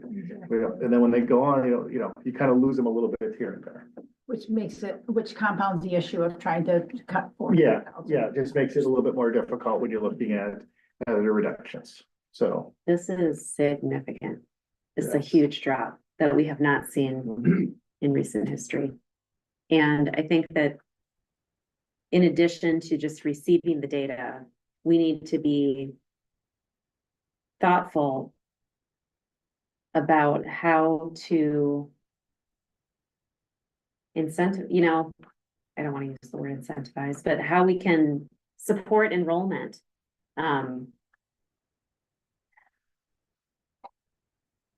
We're down 7.5 preschoolers this year. And in the spring, I hear from families every April about TK and preschool. And that's hard because in April, all the other schools have made their decisions. So, as part of that conversation last year, I talked with Dr. Cronin and Mr. Varney and thought, like, how can we move our decision up? Or how can we help families plan, and how can we be preschool ready and accept as many preschoolers as possible? Or how can we support that preschool TK group? Because once families are, like if they're going to another school and starting school, and that's such a formative time of building relationships. And if we're not bringing them in, then they could be gone for many years. And now they have the ESA funds to support it. Right. So it's just something that we need to be thoughtful about. And like Tim said, it's not easy to just add in sections of our school district, because we have other early elementary options. We're lean class sizes in our primary grades because we have other buildings that are supporting students. And then it's a gradual growth, especially in the middle school and high school. They all funnel into Decorah there. So it's not like we can all of a sudden, we need to keep that balance community-wide. But this is a huge hit for our public school system. One slightly amelioratory note, I do recall one year, probably 8 years ago or so, where we had a pretty dramatic drop. And the next year we bounced almost all the way back. Do you remember what the reason was at that time? Remember, there was a couple of families that were going on sabbaticals, one of which had many children. That doesn't account for all of it. We were down like 45 or so, and a year later we had 35 back. So it is, probably a long-term trend, but hopefully it's a blip, not the beginning of the end. Yeah, and I don't want to speak in such dark language, but I do want to acknowledge that there have been significant changes in our legislative school funding this year. There's no denying that. Sure. And the vouchers, we thought we were gonna be more insulated than the Des Moines and all those others, and then we're finding out that some people are going to these other, alternative learning sources. The good thing is, when you put your pencil this, which you already have, when you really, really do break it down, you can take the Mabel Canton kids out of there. You have those numbers, and you take the pre-K, ones that were homeschooled, you take those numbers out, and it's still not gonna be a very good number. But I think when you break it down, it's not gonna be as doom as gloom as one might think. But it's still gonna be something you have to pay a lot of attention to and make some changes, right? Well, we have to be, proactive, not reactive. But we're not at the point of even being active right now. Do you think kind of a stat to think about when we're talking about pre-K numbers. There was a bump in births in 2020, of which I have a child in that year, right when the pandemic was going on. I think it is only logical to assume that there may be some changes in birth rates due to the pandemic. So I don't want to say that nothing. That's a good point. But there may be some global factors that could be influencing things as well. Our town has changed a lot in the last 5 years. Think about how many Airbnbs are eating up single family homes in our area. Is it possible for a young family to live here and afford a house? And There's some people that went to Calmer and went to Smithville, went to different places because they couldn't afford a house in Decorah. absolutely, There's no doubt about it. you know, my day job employment is at Seed Savers Exchange. Our staff doesn't live in Decorah. Some do, but many live far away in our neighboring communities. And I don't know how many Airbnbs are in Decorah. I did not look that up before coming tonight. But it is affecting our community.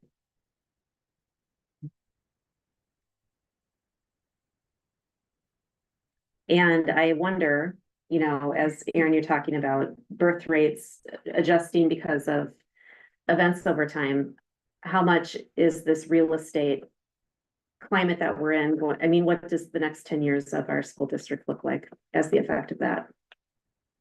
Having purchased my home through J. Petersburg Realty, right around the time of the pandemic, I can say that the cost of buying a home now is far greater than it was before. So I'm thankful that I bought when I did.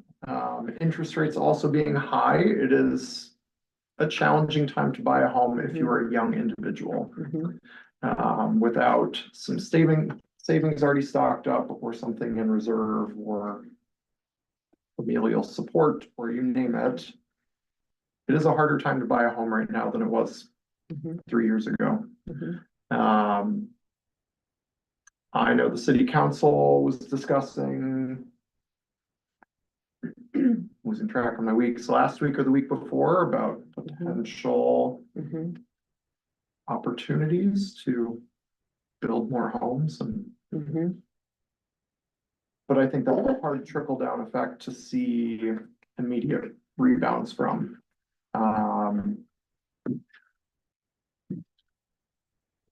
It's a tough time to be a public school, as you said earlier. There are more options, and although the rules have changed slightly around when you can open enroll, that doesn't seem to have really changed the flux in and out. And to Tim's point about online learning, I think that's going to be the challenging one in the years ahead.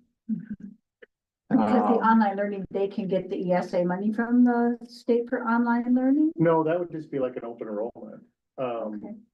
But I'm not sure how online learning tracks attendance, the new attendance law.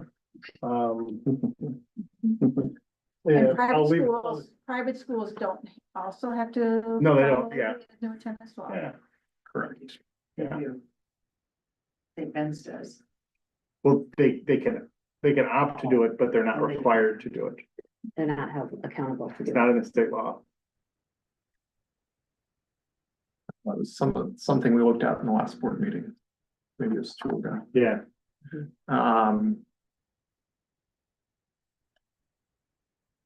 It's a challenging time, which I think the state needs to recognize. I don't think they should be noting the fact that public school enrollment is going down statewide and see nothing negative happening. So the presentation earlier, Shanna, we serve all students. Any student that lives in this district, regardless of income, socioeconomic status, who's going for their diversity, you name it, we serve every student. And if you look at the numbers for private schools, that is not the case. That's not me trying to say anything negative, but that's a fact, that's a stat, that is easily available. The value of a public school couldn't be higher today than it was yesterday.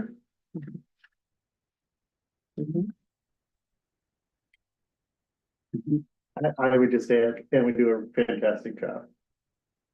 As you would know, coming back from Washington DC last week. Yeah. But no, we're a high achieving Very school high district. achieving school. And, yeah, there's a myriad of factors and I think there are a lot of things at play. You guys probably hit on the ones that some of them are unmeasurable, but absolutely, but yeah. Whatever the size of the school district is, we're gonna still be the biggest school district for a while in this area. And an excellent school district. And we'll always be that since thanks. So, each November we receive the certified enrollment report. So this year, this was a surprise. I think we've discussed it at length. Is there any final comments or no action needs to be taken? I think that just the last thing that we didn't actually say out loud is that the ESA funded students went from 69 to 121, and that is a lot of state funding that is going to private schools. Yeah. That's a change of 52 students. Yeah. That doesn't mean that 52 students went from public school there, but No, that many, no. that many students are requesting the money from the state. Yeah. So just as a clarification, that's a really good point. I think last year the criteria was, and I'm gonna get this wrong, but like the 300 or 400 poverty level or first time at a private school or kindergarten. And then I think the poverty level ratio dropped down. Roz, you're gonna have to look this up. It's online. It did, it went down, the poverty level went down, and I think it went through second grade, maybe, Okay. And then next year, anybody who goes. anybody. So I would assume that everybody that attend, and then we added Montessori became accredited right when school started. So I would assume that all the students, next year when we're looking at this number, that will include all the students that are enrolled at St. Ben's and all the students that are enrolled at Montessori. So I would assume that number would get even bigger next year. Okay. Moving on. Superintendent's report. I have a lot of things, but there's two that I'm gonna focus in on. And we might even have some virtual folks on my second part, but the bond passed. So there's working with Nick, there's two kind of parts of the design phase that we'll be working on in the next between now and April.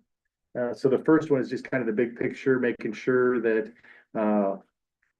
we work with our construction manager at risk and kind of do the big picture of what's the building going to entail, and that's called the schematic design. And then the design development, which we'll start with in January, is where you get small groups and you do the focus groups with Nick, and he talks to, maybe a representative group of just teachers, but you also talk to the specials teachers and the music teachers, and where Nick kind of refines from big picture down to kind of those smaller details.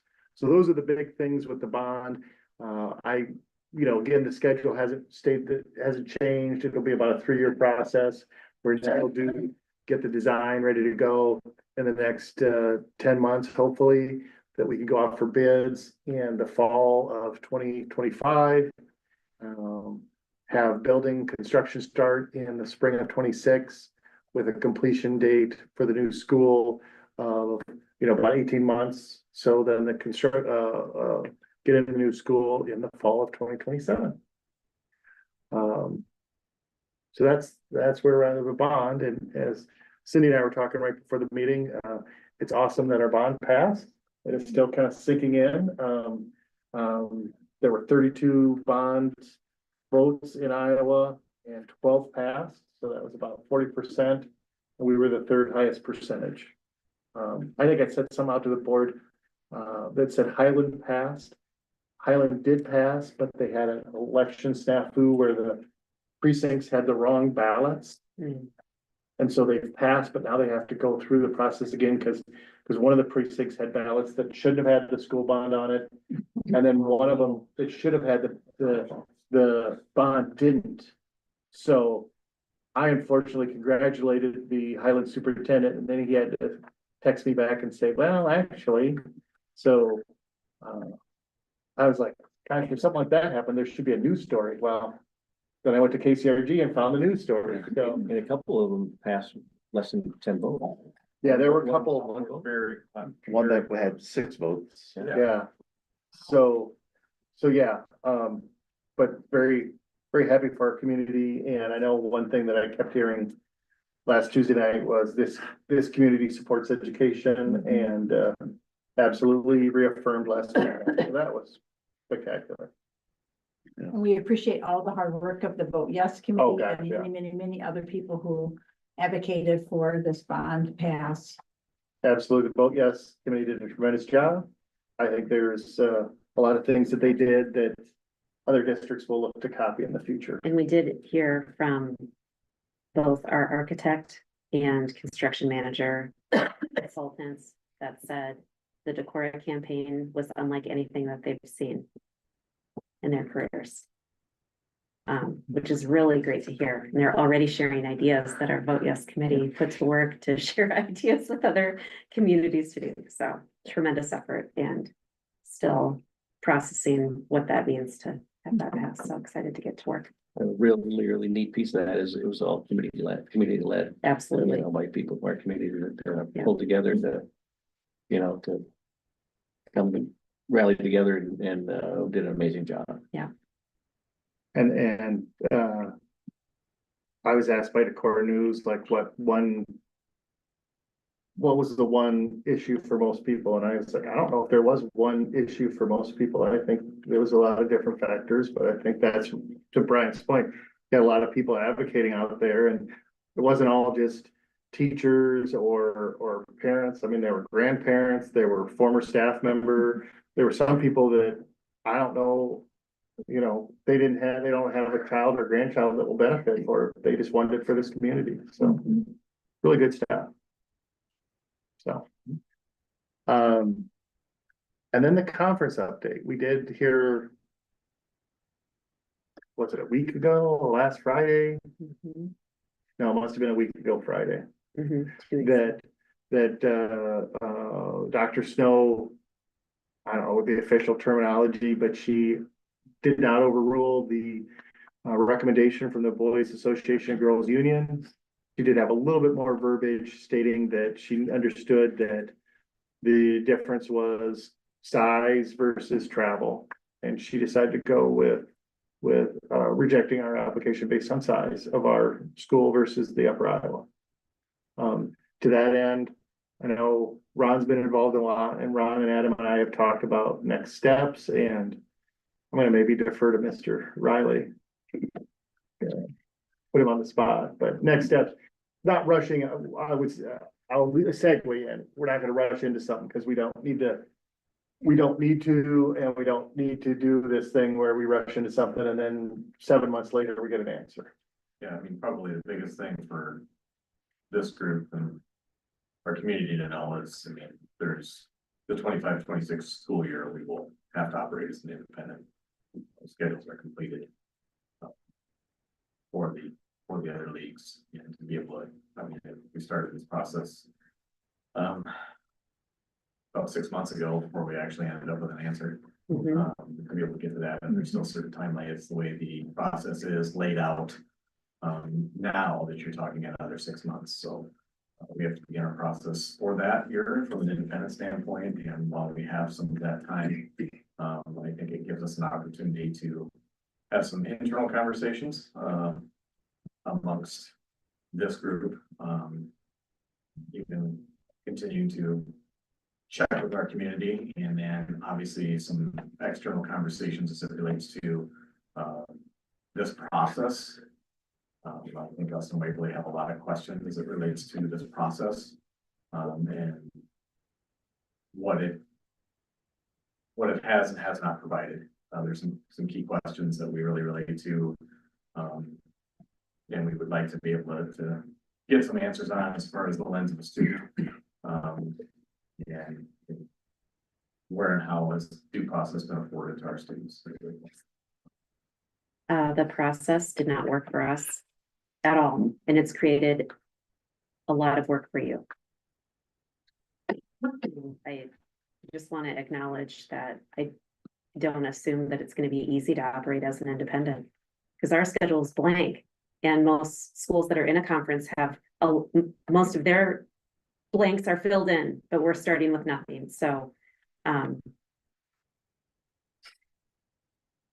it's going to be a challenge for next year, but thank you for continuing to advocate for questions of what's best and being open-minded and seeking creative solutions to a very complex problem. The first section of the Iowa Administrative Code, which governs these matters, states that every school which desires to be in a conference shall be placed in a conference. Well, except when you happen to be way too close to Minnesota and Wisconsin and significantly bigger than those around you. In that case, it doesn't apply. You're just abandoned to the winds. So.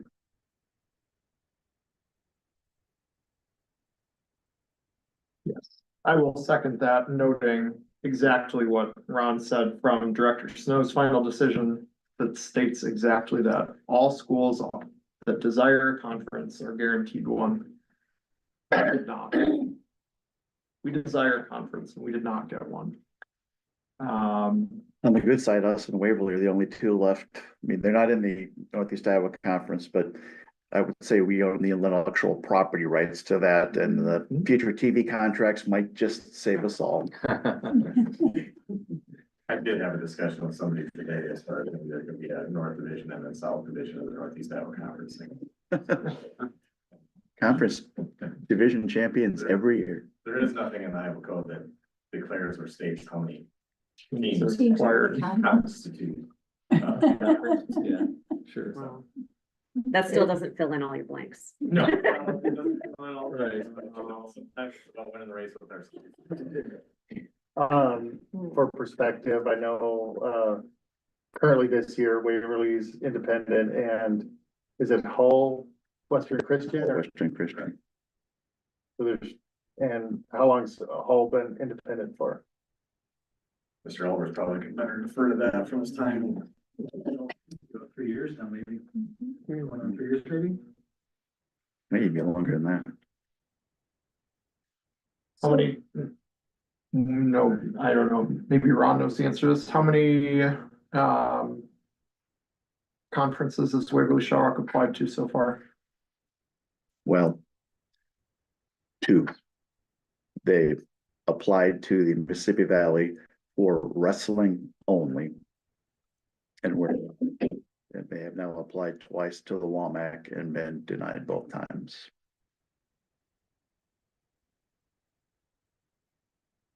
I think there are going to be more. Basis for that denial, or that just was, you're denied? You're denied. Very similar to ours. There are a couple of conferences in Northwest Iowa, which are kind of a year or two behind where NEIC has been.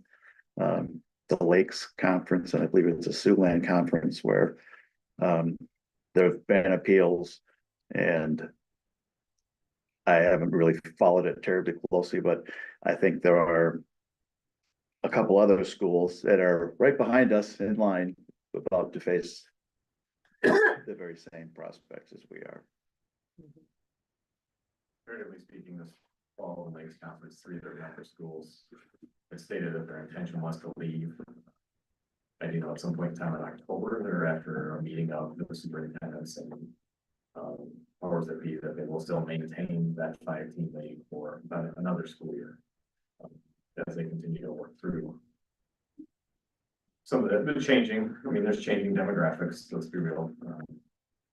We certainly would like a few different pieces for an answer so we can protect the focus on educational based activities Mhm. for our students. And the health and wellness of our students not going to bed at 1 AM multiple nights a week. Yeah. No, it's not a good thing from a conference alignment standpoint to be near two other states. But it's quite clear that the process hasn't worked for us, nor has it worked for at least one of our relative peers. Yeah. And our Western Iowa peer. Mhm. So I think the larger potential question is there a larger action that needs to take place that we are not a part of that ensures that the Iowa code is actually followed in every school that desires a conference actually gets one? And the other option that heard, a few mentions of, well, maybe it's time that the conference structure goes away and the associations assign you to a district and you play those district schools. That wouldn't necessarily solve the travel options, but it would certainly solve the who you're gonna play next year options, because the state would be telling you who you're gonna play. Essentially, it would be like football already is. So. And of course, the difference between football and volleyball and basketball and wrestling is the competition dates are Friday nights. Friday nights for football, and there's a 9-game season and but there's a lot more competition for basketball, so you can't play them all on Friday nights and Saturday nights and so.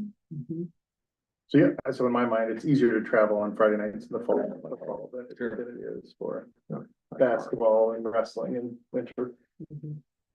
Easier to travel on Friday and easier to travel when it's not snowing. Yeah.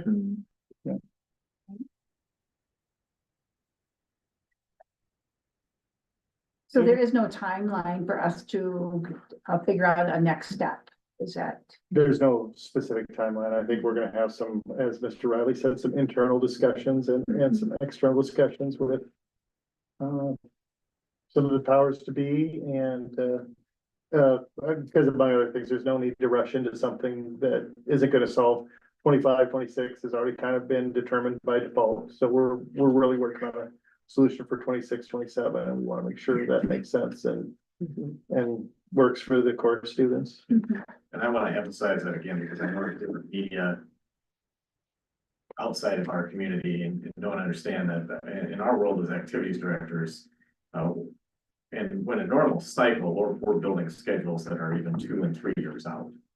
So to think that we're going to build a schedule for the 25, 26 school year, as we're sitting here in November, I don't want to call it preposterous, but it's not realistic. So I just want the general public to know that it takes a certain amount of time and logistics when you're lining up a lot of different pieces to get all that to be able to fall into place. So it's not like we're throwing in the towel. It's just, it's not realistic at this point in time. So our time and energy needs to be spent on making all of those prepared to have the best schedules we possibly can for next year.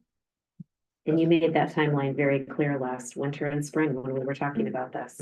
And we worked with a sense of urgency to meet those deadlines, but what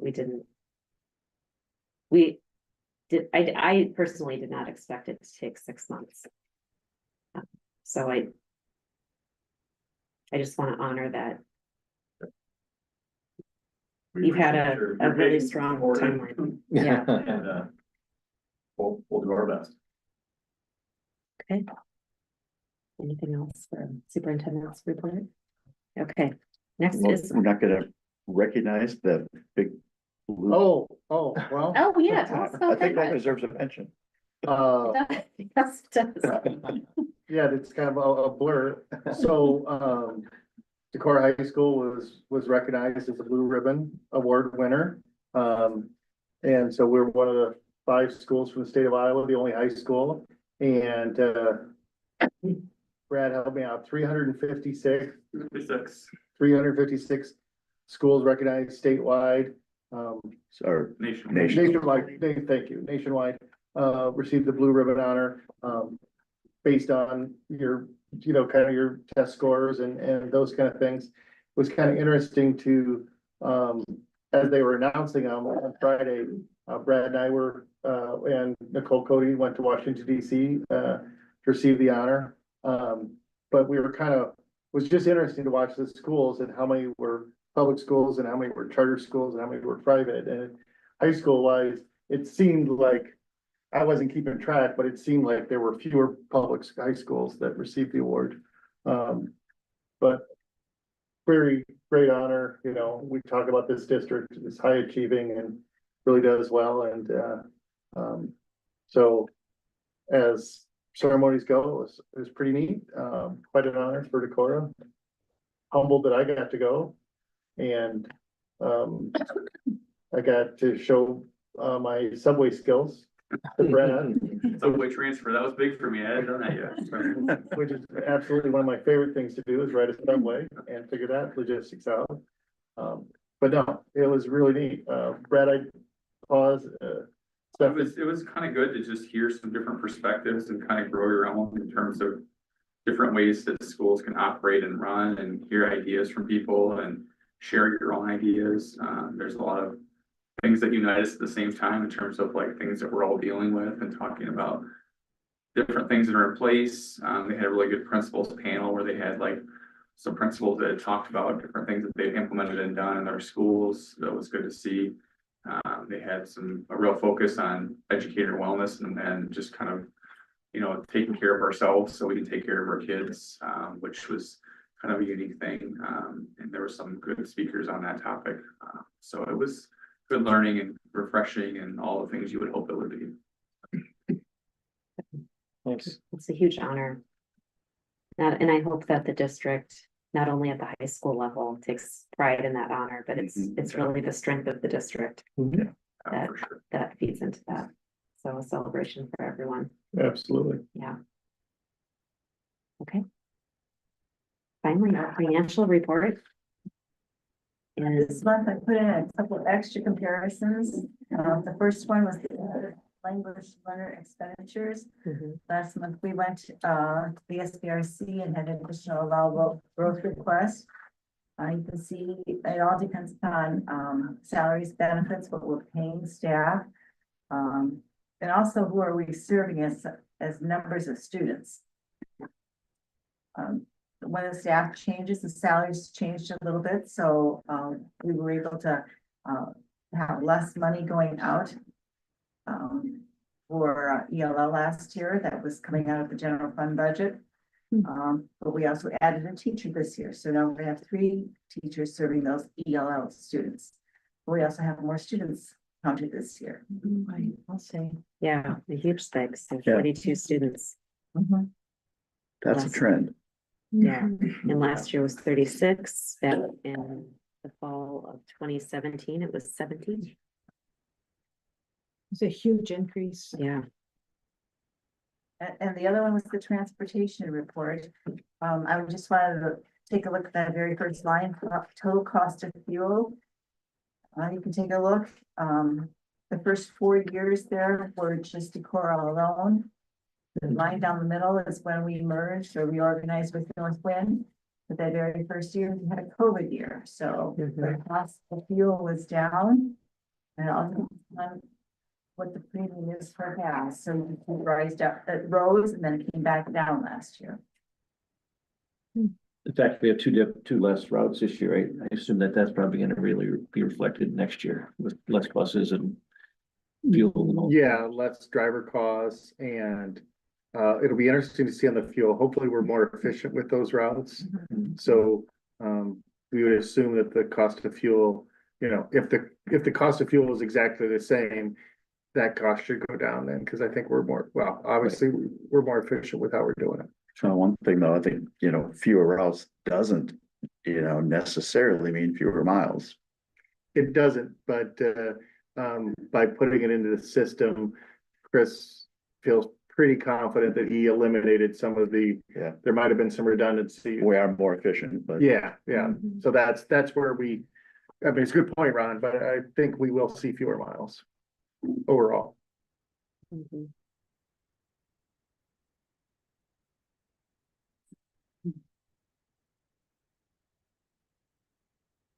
Yeah, towards the bottom, it talks about where the miles are traveled too, so you can kind of see the general progression there too, or changes. Yeah, so route miles traveled. Yeah. That'll be an interesting number to look at next year. Mhm. And then, of course, non-route mile traveled in Mhm. 2 years will be an interesting number. Right. Yeah, I think there is one bold prediction that is safe to be said, and that's that the transportation costs for activities are only going to explode. Yeah, yeah. We don't get to drive 20 miles to a number of games anymore. Where's that money gonna come from? General fund. Where we get transportation,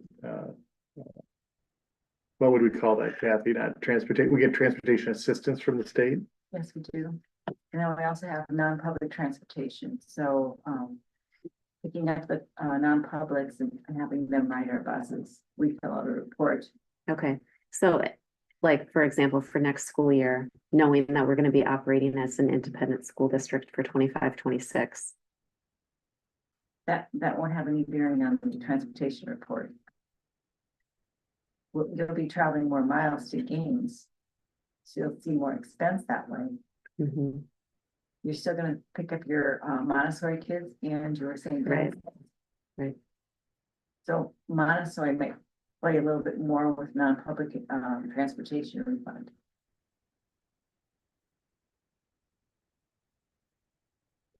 But our costs will definitely go up Our costs as, will go up, yes. as we do more, non-route miles. Mhm.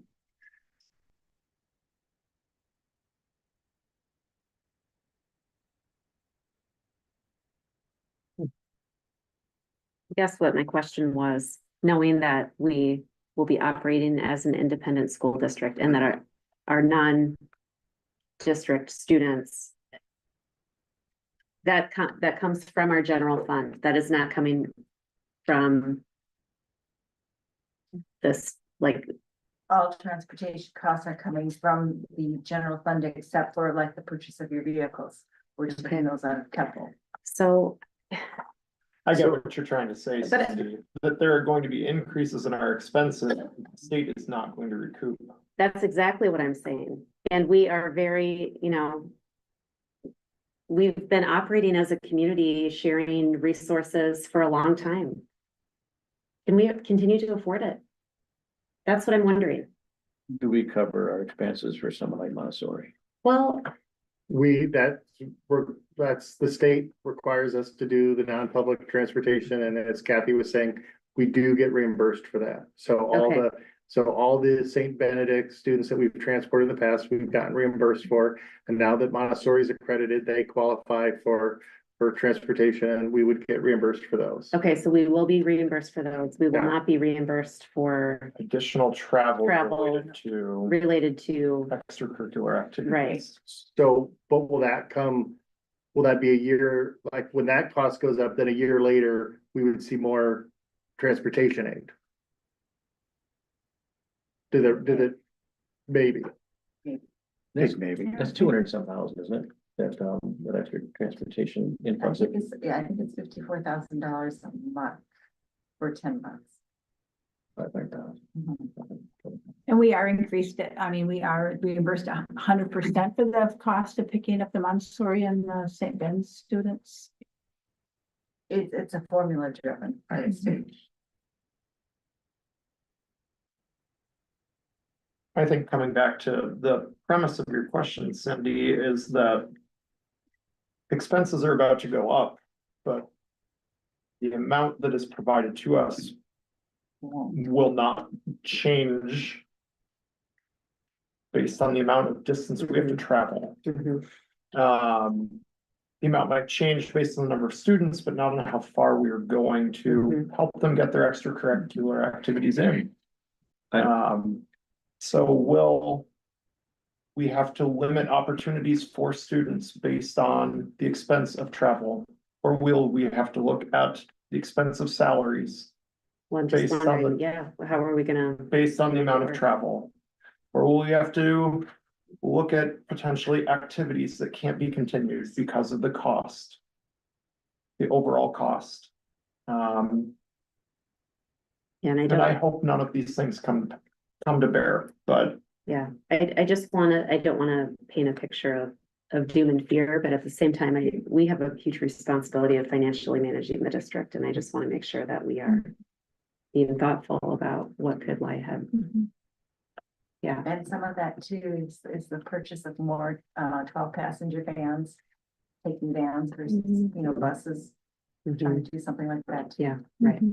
Well, I think with the reduction of a couple routes and we have, I think there's 6 or 7 buses that we have that are spares, and I think we're gonna have less of those. Sounds like I talked. Yeah. So we, and the buses that we have for, that probably to make some good purchases that will make sense. And Adam showed that, and the transportation folks have showed that by buying these larger vans. So I think we made some good decisions, and you'll have to make them going forward, and look at LP and some different things too. And hopefully, I think it's really encouraging 2 less routes, and there'll be less buses parked in this parking lot next year. So that's it. That's good. Yeah. Yeah, those are all good points. And I mean, to Aaron's point, it may not be fewer competitions, but it may be fewer participants that are traveling. Right. Which isn't something that we want to say, but if you think about it, it's like, well, there's a cheaper way to travel. Maybe we have to look at that. And I'm not saying I want to do any of these, but it's a good point. We're anticipating our costs going up as we do more traveling. we're gonna need to continue to be smart about how we expend so that we can save money down the road. So some of the things that have been done over the past year and prior, but expenses are about to probably go up. We need to be aware of. I would say from a transportation standpoint, having Chris here, having the bus barn and different things that we have, doing a better job of maintenance, doing a lot of our own maintenance. We're probably in a better spot, best spot we've been for a long time as far as transportation. And I think there's some other value to gain in those decisions that have already been made. And I appreciate Chris's systematic thinking and figuring out the bus routes, and he spends a lot of time doing that. And Yeah, that was a good decision. And you were in about a week ago when they were working on the lawn tractors, which is another preventative maintenance that hadn't always been done in the past. And that was, anytime we can do that and extend the life of our vehicles, machines, it's gonna save us money. Yep. Any other things to know from the financial report? Thanks, Kathy. I did want to let you know that I emailed all of you the link Oh, great. to the online reports. Obviously, through Canva, trying to do a PDF and then uploading it to the board agenda does not work. And Roz, I sent it to you. Okay.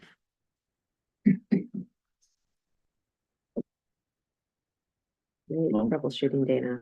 Yeah, this is. One last thing for the good of the cause. Yes.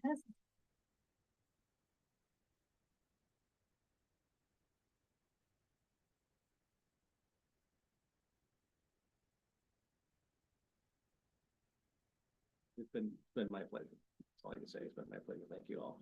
And you guys are saying everything. So yeah, thanks. Okay.